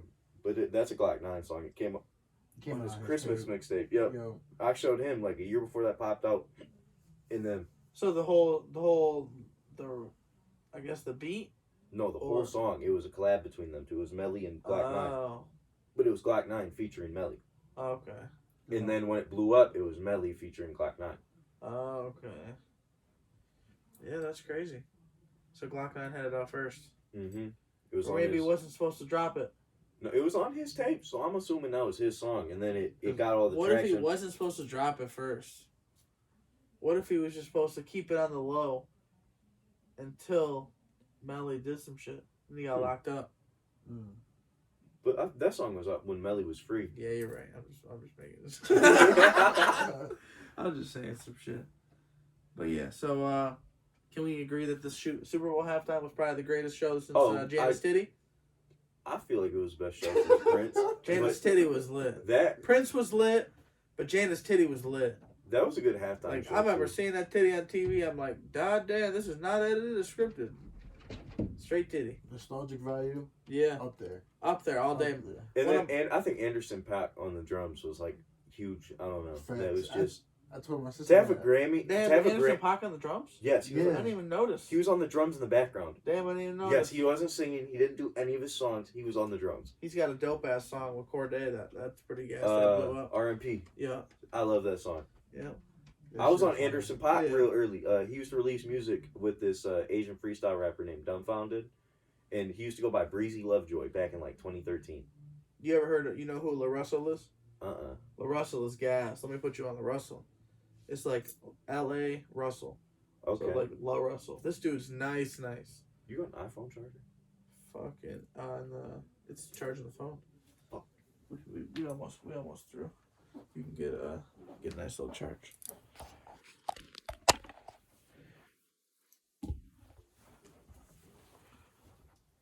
Yeah, I feel like it always feels good to jump on an artist early. Yeah, you feel like you're one of the OG fans. Yeah, I saw a post that said if artists were stocks, I'd be a billionaire, and I've never felt something so much. That's lit. Because like I found a bunch of artists early just through like chance. Like there's an artist blowing up. His name's DC the Don. And you will know him because he did LaMelo Ball. You know how when they released the shoes, they had like a song in the background. I don't remember the song. But it was like ZO2. ZO2 was like some corny ass song with Lonzo and this kid who was on the basketball team. So me knowing about this kid, he ended up blowing up in rap like currently. Like he's blowing up in the underground right now. And he was a 6'6" small forward center. He played with LaMelo and Chino Hills? Yeah, he was on that Chino Hills team. Damn. Yeah. See, I feel like everyone from that school that grade, successful. Big O's in the league right now. He was a first round pick. They're bound for success just off the stardom and like the recognition. It's crazy. People are gonna want to. I think that's the best high school basketball team ever assembled. Like, yeah, it's crazy. They for had a crazy public run. school too. As a public school, they did what they did. Yeah, they won a national championship. They changed the whole curriculum in that bitch. Yeah, like that. They put a small school in a rich suburb of Cali. It was cool. I like watching Melo get like 100 fucking points. That 92. I've watched that game like 7 times. Like, I watched full breakdown. You cherry picking some bitch, but goddamn, hey, it worked. And then have you seen the breakdown of how many points he actually cherry picked? It was, I don't know, it's like 60 or 40. No, it was only like 16. He only cherry picked like 16 because he was playing back. They were having him play back on defense because. Oh shit! The one I watched, that motherfucker had like 40 fucking points for fucking cherry picking. That 92-point game's legendary though. Yeah, that shit was beautiful. She was beautiful. I knew he was gonna be a superstar. Like when I first saw him play, like he's young. He's a freshman playing on varsity. he was a. And the funny thing is, he was an 8th grader playing up as a freshman. Oh on shit, varsity. he was. Yes. Oh, I didn't know that. That's why he was able to reclass twice. Damn. Because he was already playing up, so he reclassed back down. That's back crazy. to his normal class. That's crazy. But yeah, I think that's probably the most talented prospect I've seen in years. Like, I thought he should have went number 1 over Anthony Edwards, personally. Like, Ant's a star, but LaMelo's a superstar. Yeah. Like, and Ant's style of play never lasts long in the league. Yeah. He's going to have to adapt. Just like the last dude who came out like that from the Timberwolves, Zach LaVine. Yeah. And, like, Yeah. D-Rose before him. Ja Morant's going to have to adapt his game, but I love watching Ja Morant play. I think that's one of my favorite players in the league right now. Draymond Green just came out and with an interview, and he was talking about, like, the scariest people to close out with. He said it was, like, Michael Jordan or Kobe. Kobe was one, KD's one, Devin Booker, Chris Paul, and he said fucking Ja Morant. Ja Morant is not scared of anybody. Like, he said, like, every time back and forth, it was like a chess match. You know, he's like, he's literally, you know, learning and studying and, you know, learning so much. You know, so, like, changing his game, like you said, you know, like, he's really adapting that shit. And, yeah, he still wants to bang you out like fucking Kevin Love, like, posterize you almost. But And, I mean, he has some of the greatest almost plays Yeah. in NBA history. Like, I've seen so many clips of him almost. didn't he just almost ending dunk careers. on LeBron, or he did? I think it was an almost. Yeah. Because I think LeBron came back and banged on him. Yeah. LeBron will do that. I think that's the greatest player of all time. The best page on Instagram is LBJ history. Really. Fucking A. That dude puts in so much energy for this. Like, Do you know about Jimmy High Roller on YouTube? Go Is that watch it. Mattress Mac? No, his name's Jimmy High Roller. He breaks down statistical videos about the NBA. I don't know if you know who Mike Korzemba is. He does the same thing. I used to watch Mike, and then this dude Jimmy. I watched him blow up. He's got like 2 mil on YouTube now. Jimmy High Roller. With an X, it's JXMY. He's so fire. He makes the best basketball videos. Like I'll show you one after this. Yeah. And you're gonna be mind blown by the stat digging this dude does. He doesn't just take basic stats. He goes into advanced metrics and makes charts and shit. And like, he's just a content machine. Like some of the videos he makes, like, and he'll show like graphs of like. I just saw one, and he was breaking NBA myths. Yeah. And he was like, Larry Bird is the top 3 shooter of all time. He was like, this is why he's not. Damn. And he showed this graph, and it's like, you got Steph Curry way on the spectrum on this 3-point shooting graph. Yeah. Because it goes off, like, I think 3-pointers made and then percentage. And it's like, it was a volume metric. And Larry Bird's at the bottom left corner. Damn. Like, he's not even top 150. Literally. And it's a real stat. He pulls it from, like, pro basketball stats.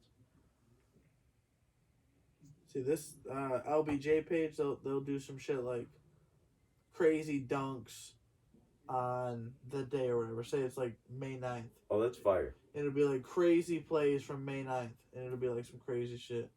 That's fire. Yeah. But it's like all types of shit. It'll be like, you know, like the dominance that like LeBron's done over the years, like his averages that he's done every single year. And honestly, I think if Jordan played in this league, he wouldn't be as good. You don't think so? I mean, I feel like he would be a superstar.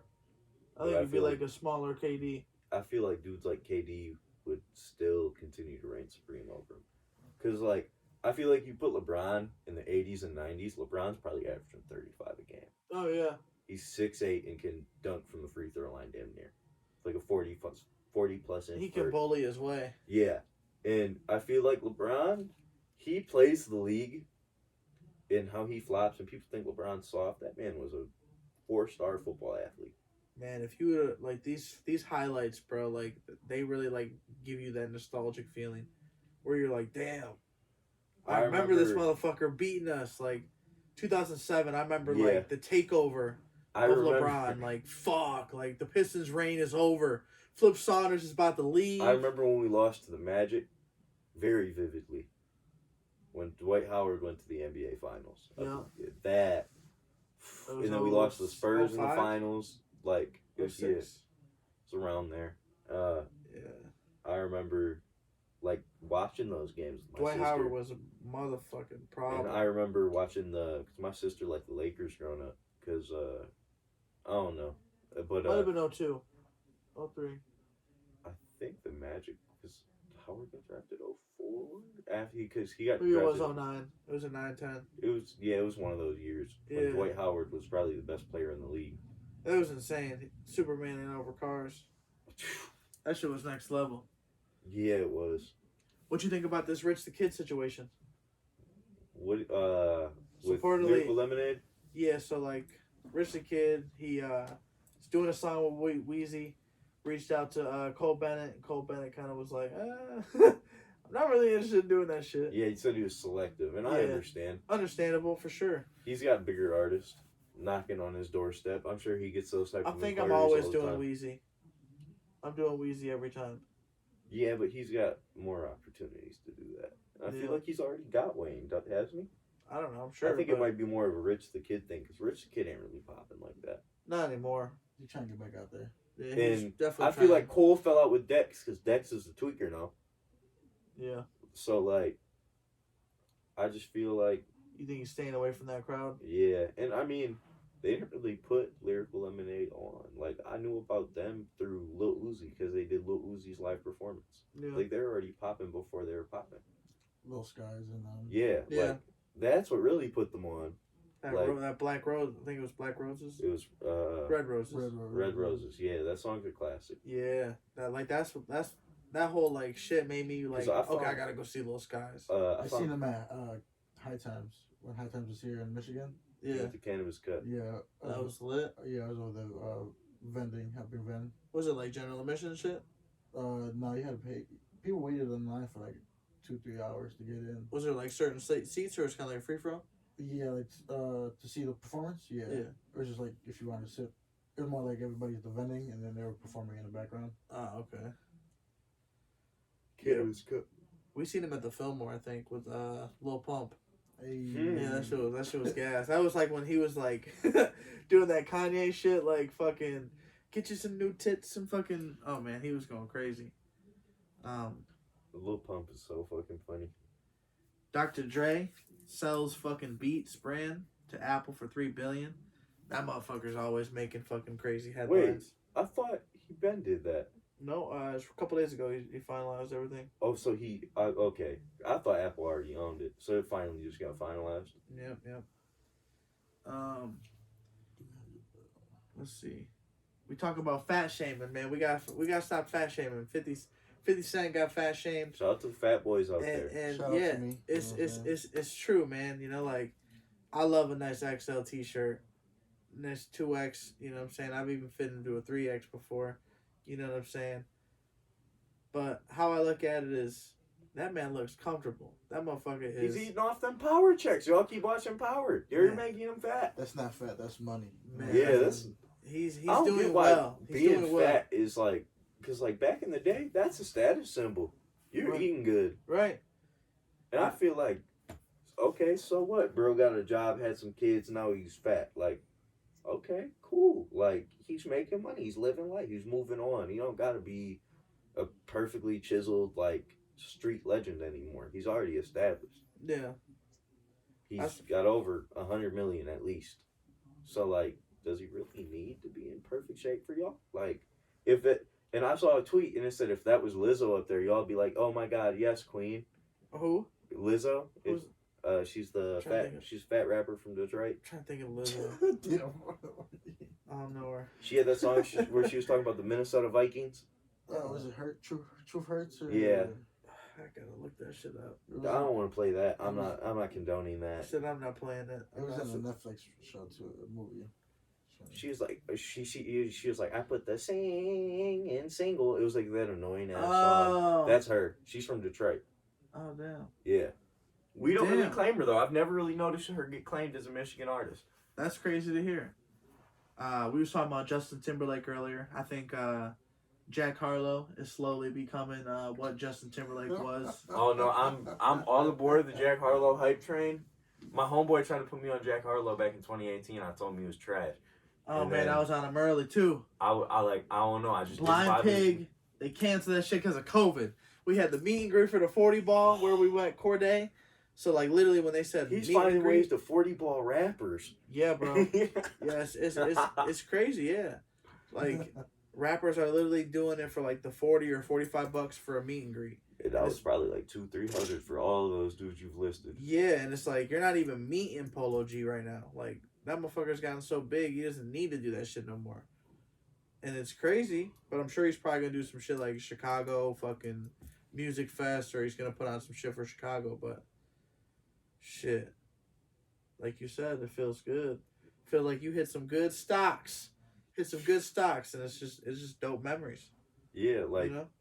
when I got to meet like the wrestling people I met, like it was only like $20, and I'm meeting like my favorite wrestlers ever. So like that shit's timeless to me. Like Oh, I'd have paid $100 just to meet The Rock and Stone Cold back in the day. Maybe a couple hundred. I'd have sold all my Yu-Gi-Oh cards, Pokemon cards. I'd have sold a fucking left kidney, something. I'd have love developed The some Rock. money. I think that's just a great person. Like he's lived such a full life. Like that's someone like that's That real. motherfucker's the GOAT. We need to make that motherfucker president. I would vote for him. You got my vote. I mean, he played in the CFL. 100%.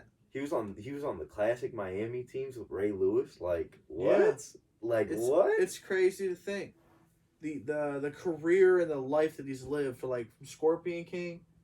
You know what I'm saying? Like that shit was booty. But we loved it because it was Hey, The Rock. shout out to The Game Plan. That movie is goated. Yeah. The game plan was good. Like, He's got fucking so many different roles. The Rundown and Walking Tall was What do like you think that new movie he's putting out? The new video game movie he's putting out? that's an Adam 20. That's an Adam. No, that's because he says he's doing it's not fully announced. He said he's doing a new video game adaptation. Oh, what the? A lot of people think he's doing Gears of War with Dave Bautista. There's what was it? There's another fucking game he's coming out with. It's not just that. What the fuck was it? Damn, we were just talking about that shit. And I wish I'd have known you such a wrestling head. yeah, I would have came with more facts. that shit.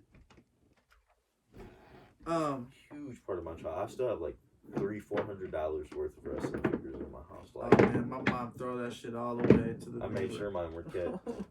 I hit her up years later. I'm like, hey, you still got that shit? She goes, yeah, it's in my garage. Fuck, or in my shed. We looked through a shed, looked everywhere. I'm like, this shit ain't here. I'm looking at every box. Just dug through for hours, man. Like, not hours, but it was pretty quick. I was ready to look. And she's like, yeah, I gave them away. I don't know. I don't have them. I'm like, damn. Why didn't you give them back to my mom? Like, man, I wish my mom would have kept them. Biggest regret. So what does AJ Coab plan coming up? Shit, I'm working with him on Vintage Fest. That's gonna be the flea market. That shit's gonna be a game changer. Got something coming with Shorty V. Hell yeah. I got a bunch of shit coming with Fresh Rich, like always. Shout out to Rich again. Yes. You know Mac Jovi? Yeah. Mac Jovi put me on the Fresh Rich. He put me on the Fresh Rich and Mitten visuals. Shout out to Buddy too. yeah, shout out to Buddy. Buddy's, he's really got this shit down. Shout out to me. I have a crazy story off camera. I'm not gonna tell that on camera. That's an embarrassing. That me and Buddy know, but oh my god. Good times. I Good did times. some stupid shit at a shoot. But what else I got coming out? Hopefully the interviews are gonna start. I'm always doing promos. $5 promos this week. Price is gonna go up soon, so get in where you fit in. Hell yeah. And then I'm working on a bunch of side projects, just helping my friends chase their dreams. It's constantly working. Me and him and another friend, we're trying to put on a show in Hell April. yeah. Nice little event. Yeah, that's gonna be a little like secret session type shit. I don't know exactly how we're gonna do it, but I'm already recruiting artists. Nice. So yeah, we got a lot to look forward to. Busy shit. Busy shit. This is a year I'm getting my LLC and I'm becoming like a legitimate business. Probably gonna branch it under something because I saw some sauce. Yeah. So I'm probably gonna go a different route and none of it's gonna be in my name. It's all gonna be on Because, like, I'm gonna give some game. This is how big companies do it. So if you have a business venture that goes south and you have to file for bankruptcy, that doesn't affect your credit. That affects your business's credit and that LLC's credit. So realistically, you could run up business. Don't take my advice. Like, Right. do your research. Just seek an Obviously. accountant and professional tax advice before. So basically, listen, you can completely flop and fuck off all your money. I'm talking about like embezzlement, tax fraud type shit, but it's not tax fraud. So what you could get a business loan for this business, not pay it back, and file bankruptcy on that business's name, and that won't affect you. You're probably not gonna go to jail because they don't have anything to sue you for. You filed for bankruptcy, you can't afford to pay it back. They'll forgive you, but you're not ruining your personal credit because it's not in your name. That loan was in your business's name. So realistically, you can just make shit happen till it works. So don't give up. Don't fold early. Don't throw in the towel. There's always ways out. You just gotta, there's people who play the government's game are gonna win with house money. But you gotta play the game first. It's definitely a dirty game. There's cheat codes out here. There really is. You gotta get the paper out like San Andreas and Vice City. Don't be hitting left too many times. You'll end up with a stealth helicopter, and nobody fucking wants that bitch. But this week, Kanye went to the Super Bowl with his face covered up with the kids, alongside AB. AB's been winning. AB's been fucking balling lately. I think he's gonna end up playing again. I think he's gonna go to the Ravens maybe. I think him and Lamar Jackson are gonna Play with team his cousin. up. Who's there? Hollywood Brown. That's his cousin? Yes, they're cousins. I did not know that. That's even better. Yeah. Yeah, I think he would straighten his act up a little bit. I think he would be a little bit more professional. You know, I definitely don't think he'd take his shirt off and fucking say fuck the fans. That was warranted. Yeah, that was different. That was different. But I feel like, I mean, they're trying to home out of contract bonuses. Majority of his contract. They were, but at the same time, it's like, and he was playing hurt too. So like, that's the thing. Is like, yeah, you playing hurt. You know, like take care of your health. Fuck that money. You got these millions that you made prior. Play. That's what it was. You think Tom Brady's coming back? No. I think he's gonna come back for the Niners. Through the Niners? Yeah. That would be crazy. Go home for one last run with an already Super Bowl ready team. He hasn't played with an athlete. What about Jimmy though? Jimmy's out. They're getting rid of Jimmy. They're shopping Jimmy right now. They're shopping him, but do you really think there's better options right now? I don't think so. I don't think Trey Fox. No, they're out because I mean they got Trey Lance. Trey Lance he's buns and potato chips. I wouldn't expect him to be a takeover quarterback. I feel like he almost puts you in rebuild mode. Like he's not the quarterback that Jimmy is. But guarded, I think he's more mobile. So he's I feel like Jimmy just makes too many like terrible throws. Like Jimmy had the most. I mean, he threw to the NFC Championship game or whatever game they played in. I forget. He was 0-2. He had 0 touchdowns, 2 picks. It was Deebo Samuel carrying that team. Yeah. Deebo needs a playmaker. So I feel like definitely if Trey Lance takes over, they're gonna run the option. Yeah. They're going to run RPOs a fuck ton because they have just game changers, speed.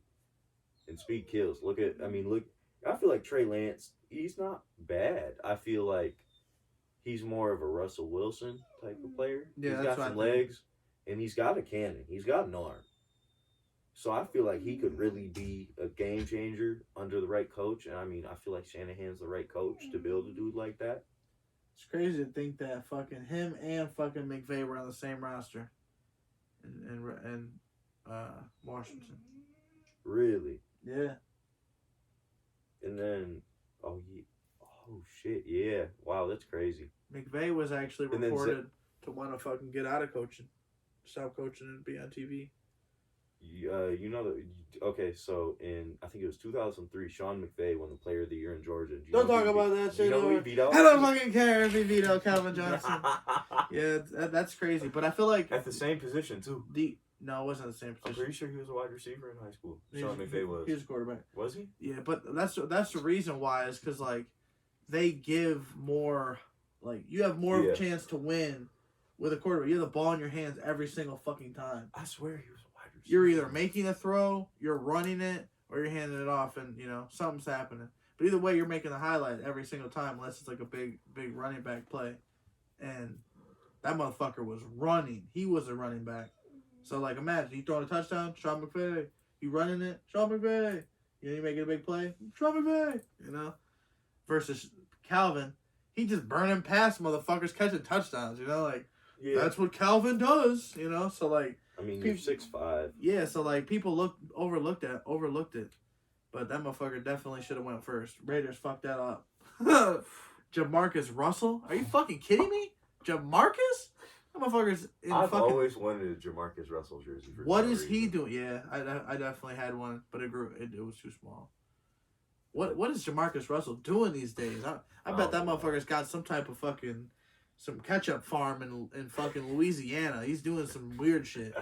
Fucking something. He got some bread. The Raiders, he got paid. You ever hear the story about when he came to practice with like with a blank CD? The coach gave him a blank CD, told him watch film coverages. He told me he watched it. Told him he watched it and studied all night on it. And he's like, these fucking idiots, you know? Like, we know we gave you a blank cover. What the fuck was you studying? Yeah, he was special. He was special. But yeah, so Kanye went to the Super Bowl. This week he went to the Super Bowl, sent Kim a truck full of flowers. As you should. Roasted Kim's boyfriend, Skeet Davidson. He broke up with his girlfriend, Julia, when like she just was publicly like using him. You saw what she said after? No. She said she didn't love Kanye and it was more for the advancement of her career, quite literally. Oh damn. Yeah. See, I didn't catch that. I caught when she was talking about them together, like, yes, we're a couple, that's my boyfriend, blah, blah, blah, blah. And then it was like, all of a sudden, like you said, flip the switch. Yeah, she like, used him. God damn. I didn't know she said that she used him. Yeah, literally. Yeah, it's crazy.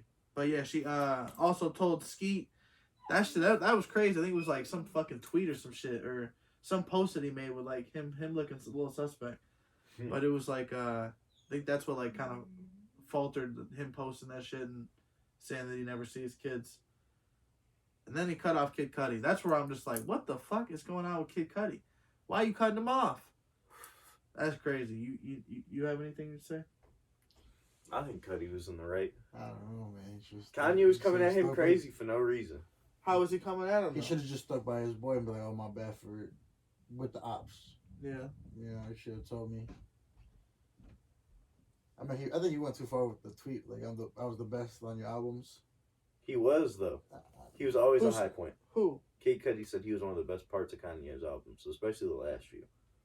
And you got to think about it. He really I don't know about the last few. I mean, what, Kids with Ghosts? Like, it was good, but... The Life of Pablo, he hummed all over that bitch. And that was like a highlight of The Life of Pablo. Yeah, because you know how big of a mess that was when that came out. Yeah, what, hums, though, you know what I'm saying? Yeah, but he was also doing background vocals, like... He said he had some ad-libs? Good ad-libs, but where the verses at? Think about it, though. He made Father Stretch My Hands what it really was. Father Stretch My Hands out. That song's a classic, but you got how it comes in with the Cudi hums. There was a lot of music that would like Kanye made that like I didn't even fuck with it. Like what was it? The whole I fucked with every single one. So there was some shit that I didn't really fuck with, but like I fuck with Kanye as a person, you know. So like that's what I was like. Okay, like I don't really fuck with this shit, but I'll download it. You know, like I don't really fuck with, you know, but I'll download it. I've always thought he was just different. Like I remember when 808s and Heartbreaks came out, that was my shit. Damn. I remember because growing up we had Michigan State season tickets. I'm talking about we're Michigan fans, so we would go to the Michigan State Notre Dame games, the Michigan State. Just talk shit. We'd be up there. We'd bring them Notre Dame blanket when they play Notre Dame. We got on ESPN a few times with that blanket. Yeah. Just holding it up. Damn. Because we're in the north end zone and we're in row 7, but there's a cutout so people can stand by the railing. So we're realistically only 3 rows back. Yeah. When I'm talking gorgeous seats, perfect. Like, there's no better seats in that stadium to me. Like, I remember when me and my friends went. Baby. When me and my friends went, we snuck down to the 50, row 2. Those are gorgeous seats, but nothing like that north end zone because the tunnel's to our left. Right. Like, and so growing up having those, like, I've got to see some insane players play. Like, I got to watch T.J. Watt when he was at Wisconsin. Amir Abdullah at Nebraska, even though he sucks, he was entertaining in college. Yeah. He was a punt returner, kick returner. I remember Lions drafted him. Yeah, and, like, he was electric. He just has butterfingers, and he had butterfingers in college, but, like, I had to watch Kirk Cousins play, like, 10 times. Fucking Cousins. He's good. I hate You like that? hate to say it, but he's pretty good. I gotta run in my ear. Okay. They closed. You need me to go upstairs? Or you'll just have to check and see, make sure he's good. He's sleeping. All right. So, we'll be done in a minute. But yeah, I literally, so it was the Ohio State game this year. We had tickets for like 4 games this year. At Big House? Michigan, yeah. So it was Ohio State, right? Mm-hmm. And it was literally like I had tickets, so like here's a stadium, here's a field and shit. Yeah. I had stadium like tickets like right up here. You know what I'm saying? But like 10 o'clock rolls in, they breaking this shit open, like, all right, come on down, check out the field. So we go like right down the front row. Like right in the front row. So we're checking shit out. I'm fucking hyped up, I'm dripped up, camera crews are coming, they want to do my shit. I'm wearing a helmet, I'm wearing a wig, like I'm hyped. Wearing overalls, I'm in the full fucking drip, you know? Made the news, right? Well, fucking, I ended up becoming a meme, a fucking viral TikTok, because, like, it was, like, a wedding. Like, somebody was stuck at a wedding during the OSU Michigan game. And you could see on the screen, the dude was watching the game and the shit. And on the screen, it was me going crazy. So the fucking TikTok blew the fuck up. Right? Oh, my God. But so that was this game. So we're sneaking down there. We're down there, blah, blah, blah. 11:45 comes around. They start telling everybody, back to your seats, blah, blah, blah. Well, at this time, I had people to the left of me, and I had people to the right of me starting to form. They weren't kicking me out. They just wanted to scooch over a little bit. So my wife is like, I'm going to go in the seat. I was like, I'll be up there when I get kicked out. The whole game, I stayed front row. Oh, my God. The first 3 quarters, because she came to me at halftime. I was like, are you going to come sit with me? I was like, I mean... I had a chance to work both games, because behind the scenes, I do, like, production sets. And I got asked to go work the set for College Game Day. For Michigan State, Michigan, and I couldn't. I had prior engagements. Whoa. I was pissed. I had some shit I had to do here for the Saginaw Sound, so I stayed out here because, like, I can't just dip for that. I wanted to so bad to get paid, and, like, not even to go to the game, just to be College Game Day. Yeah. Like, College Game Day. Like, that's lit. Lee Corso. Like, College Game Day. I can talk shit to Kirk Herbstreit's face. Like, Desmond. Like, oh my God. Like, I was like... Legendary. Like, what? Like, this is some shit I grew up watching. Watching Lee put on the goddamn helmet. Like, come on now. I was so pissed about that one. And, then I got asked to go down to Ann Arbor for the Michigan-Ohio State game. And same thing. I was already busy. Damn. Pissed. Yeah, see, I was going to sell those tickets, and then nobody fucking bought them. So I'm like, I value these tickets.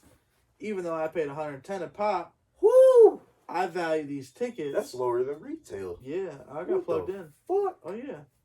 Can't call yourself the plug if you're not plugged in. True. But, so I got them for like $110 preseason. And then I was like, man, I value these bitches at least $500 a ticket. So I was like, $1,000 for both. And people was like, that's fucking rape. That's fucking... Oh. And then when I fucking get there... Was that on one of the yard sale sites? No, Because I saw something like that. Yeah, Yep. It was 2 tickets. I'm pretty sure I saw those tickets up. Yep, I posted them, yep. But I was like, man, I got to get 1,000 if I'm selling these bitches. I was like, this is going to be the prime time to sell them. Because I thought that Michigan was going to get beat, but deep down I wanted them to win. You know what I'm saying? I was I like, fell asleep through the whole game because I was up all night editing, and I woke up and saw man. Michigan won. I was like, what the fuck? That game was insane. Legendary. I can't believe they blew out Ohio State like that. It was... I thought we should have played Cincinnati. The way personally. we was in that bitch, bro, like, it was unbelievable. Usually there's a sea of red, but when I was watching highlights, there wasn't much red. Yeah. Like, they really mazed out that bitch. That shit was best college football game ever. Well, I snuck down, obviously, front row for 3 quarters.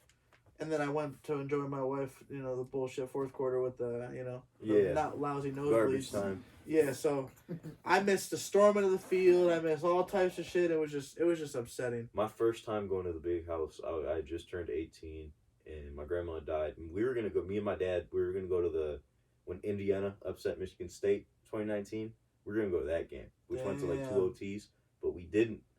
And so I'm going to a party with my friends, and I'm like, I'm about to go out the door. He's like, where you going? I was like, well, no, I was coming home from an appointment first.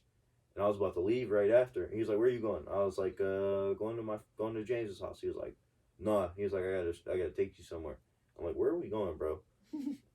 Drives me down, and halfway through, he pulls out the tickets. I was like, where the fuck did you get those? Penn State, Michigan. Damn. That was on the revenge tour year. Yeah. And So it's like Chase Winovich, Sean Yep. Gary, Micah Parsons was a freshman, Miles Sanders. So them rosters were loaded. And Loaded. Michigan blew out, and we had tickets on the 50 because my cousin is this. We way, knocked so he's in a everybody wheelchair. off except Ohio State. He was in a wheelchair, so I got to go to that game with him, and we were sitting on the 50, like kind of in the upper bowl, but it's not like nosebleeds. I'm talking about Right, like, we're right. mid-level, like phenomenal seats for my first ever experience at the Big House. That was insane, because my cousin was only supposed to get 2 free tickets, but they gave him 4. So my dad, he jumped on it because he'd never Oh, I been to would the have Big too. As like a lifetime Michigan fan, he's been to so many Michigan games, but he's never been to one at the Big House. So I got to go for the first time with him, and it was my first game too. That shit was. So my aunt lives like a mile away from the Big House. Like Oh, people shit. take like she lives in Ann Arbor. She works at the Makes you Michigan killing Hospital. for parking. Yeah, no, and people park in her neighborhood and walk like a mile because my cousin didn't have the best grades, but somehow she got into Michigan. I didn't get into Michigan, but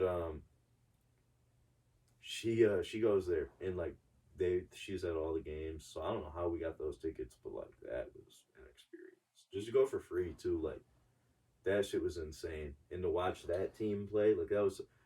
I think it was the year after Jabril got drafted. I was pissed. Ooh, those are tough days. because there was Jabril and Saquon. Jabril was, when he sat out that bowl game, it was upsetting to me. I'm like, What team was that against? Florida State? I think so, yeah. It was. I didn't even watch that game. I was literally it on was- Xbox. I saw Florida State upsetting. take the lead back, and I was like, yep, not watching this shit. And then we almost came back. That game was upsetting. I honestly think they should get rid of Jim Harbaugh, but Yeah, I mean, it's hit or miss. he's hit a. I saw. I don't a think he tweet. should ever fucking, dance around like offers and shit. I think you just should commit to Michigan. I mean, he just signed an extension today through 2026. Yes, it's crazy. But like, I thought he was already on like a 10-year extension. Right, I already thought we inked him in to like 2030. right. But like, he's not. Like, I swear we inked a huge deal with him. Like, paid him $40 million a year. It's a lot. He's overpaid. Yeah, and I saw some analysts say he's hit a concrete ceiling. Yeah. So there's nowhere to go now from where we were, but down. And I feel like a lot of dudes just declared for the draft early that he wasn't expecting. And like, yeah, that offense is young. I feel like they need to make the move to JJ. I feel like he's got a real young offense with some weapons. Andrell Anthony is the truth. He's nice. He That lost a kid's couple nice super pieces nice. in the Michigan State game. And he balled out against OSU too. I feel like that kid's a game changer. I feel like as a true freshman to Ronnie be from Bell Michigan. going down hurt us. I was at that game when he went down against the opener against Western But I Michigan. mean, all of our wide receivers are returning. All of our running backs are returning. Ronnie Bell's coming back. I think he's the only one that was a senior. Yeah, You think he was but he didn't really. He started one game. yeah. So like, they played that whole season. They're getting Henning back. They're getting Roman Wilson back. We got some game changers. They just need to build that defense back up, Yeah, especially the secondary. I look at And we Ronnie need Bell to like an learn- OBJ.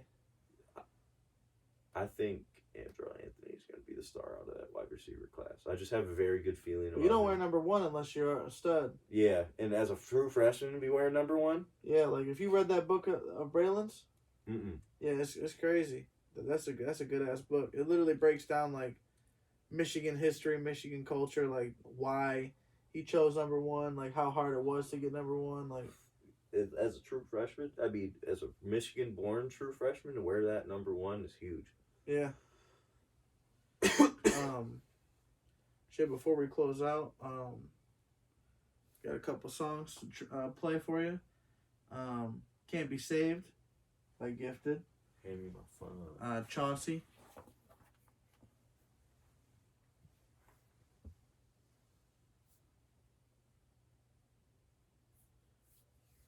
Yeah, I'm excited though. But yeah, we literally, that Ohio State game, literally snuck into that game, snuck out front row. Then we went to the Big Ten Championship game in Indy against Iowa, and we snuck down for the front row on that too. Oh my god. Yeah, I love sneaking in stadiums. I didn't realize how easy it was. Like, I was it's very easy to sneak down. You just gotta blend in, especially if you drip up. People don't care, like they're like, oh shit, he's gonna get on TV. I'm gonna be next to him. Like they're cool with it. Yeah. Like fuck it. There's more room. There's enough room for everybody. Can't be saved. Yep. Shout out to Gifted. This shit's fire. This shit's I fire. made sure she was in my cipher. Like, I thought she was so talented because, like, when she followed my Instagram, we really didn't have any mutual followers, and now we have like 30 plus. Yeah. And she keeps going up, and she's got so much talent. I tell you that all the time. Like, I'll hit her in the DMs randomly and just be like, bro, you're so talented. Like, you're too talented. Like, what the fuck? Yeah. I just love that voice. It reminds me of like some young Akon or some young shit. I hope her and Blue Moon do some shit soon. Yeah. They both have insane voices, and they, like, I'm not gonna steal too much in their interviews. Like, they're so Is similar. it Skipton? Yeah. Okay. She's a super dope artist. Yeah, I'm excited, man. A lot of people hit us up for this event. Like, it filled up quick.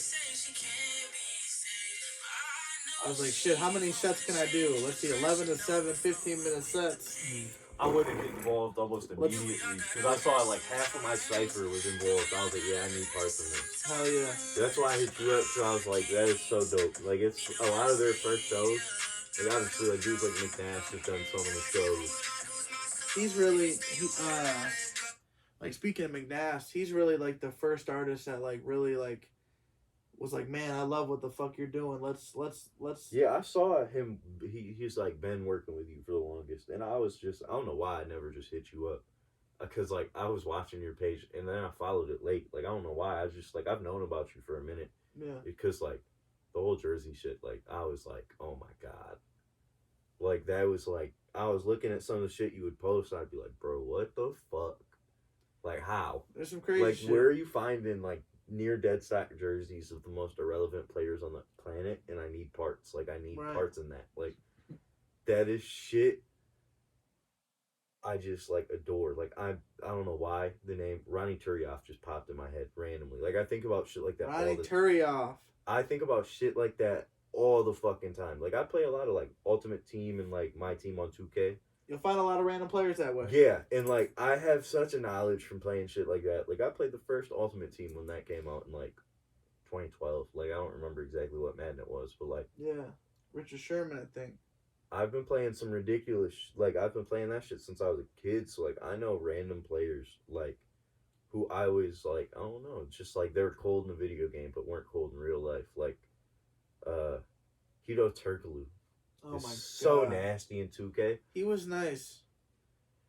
That, I think the greatest video game player was fucking 04 Madden Michael Vick.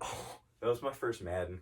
That was like, holy shit. I could literally run back, do this, and I'll probably still score. Yeah, no, I'll probably still score.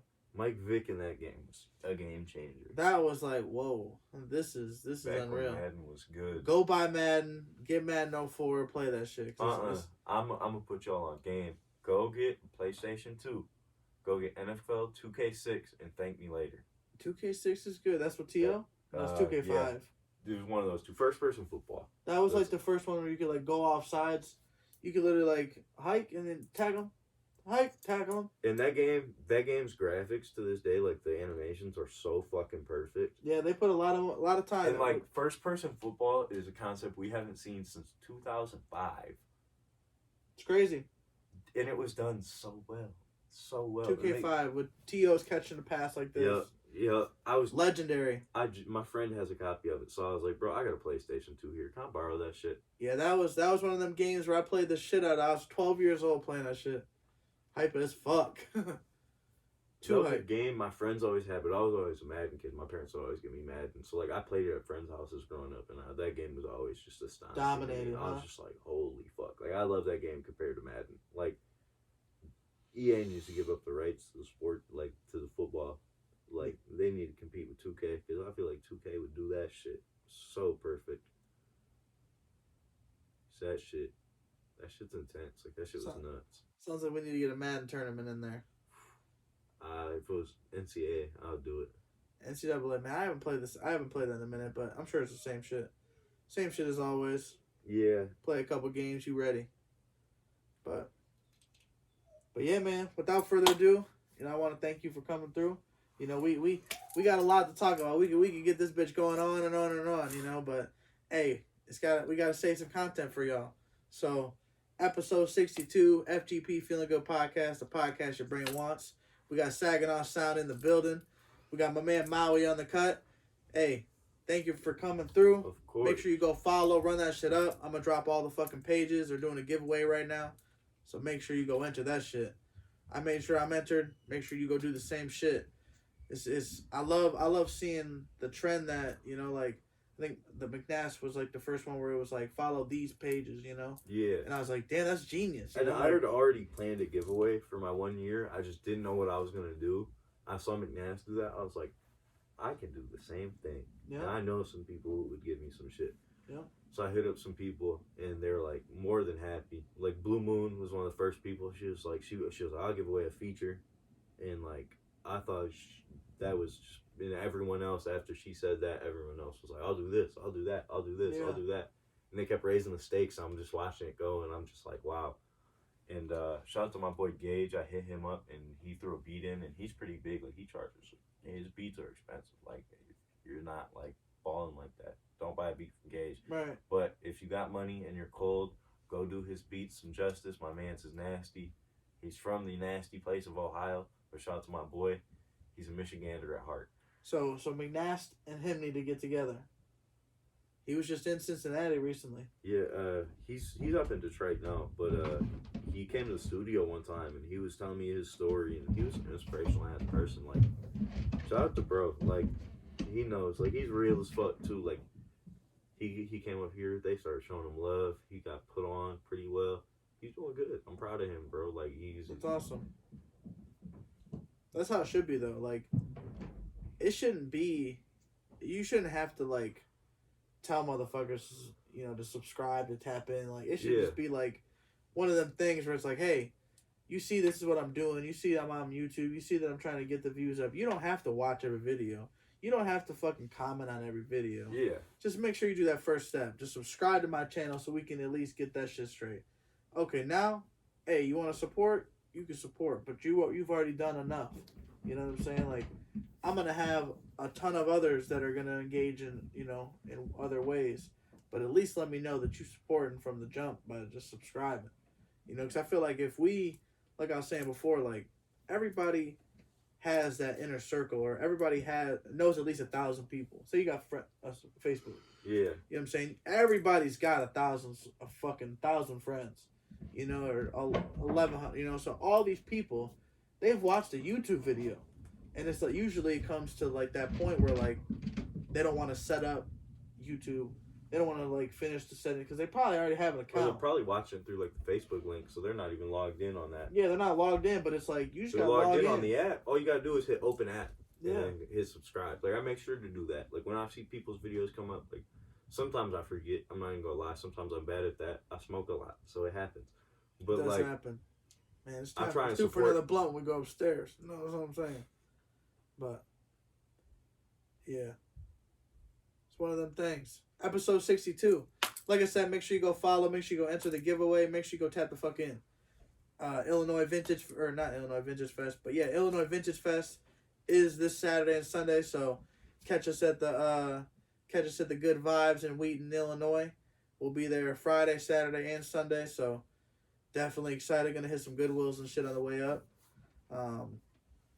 But yeah, other than that, we got Tri-City Vintage Fest April 10th. Over 30 fucking artists, over 28 vendors. Don't miss it. We're gonna have fucking Saginaw Sound in the building giving visuals. We're gonna have Junior from the fam. Also have Timmy Too Dope. It's gonna be great. We got a nice DJ set up for us. Hey, there's a lot of good shit. Open bar, vendor menus. There's gonna be a food truck. Maybe a couple food trucks. Either way, come on out. It's free to enter. There's gonna be some giveaways. Come on out. But yeah, thanks for coming through once again. Make sure, like I said, the podcast your brain wants.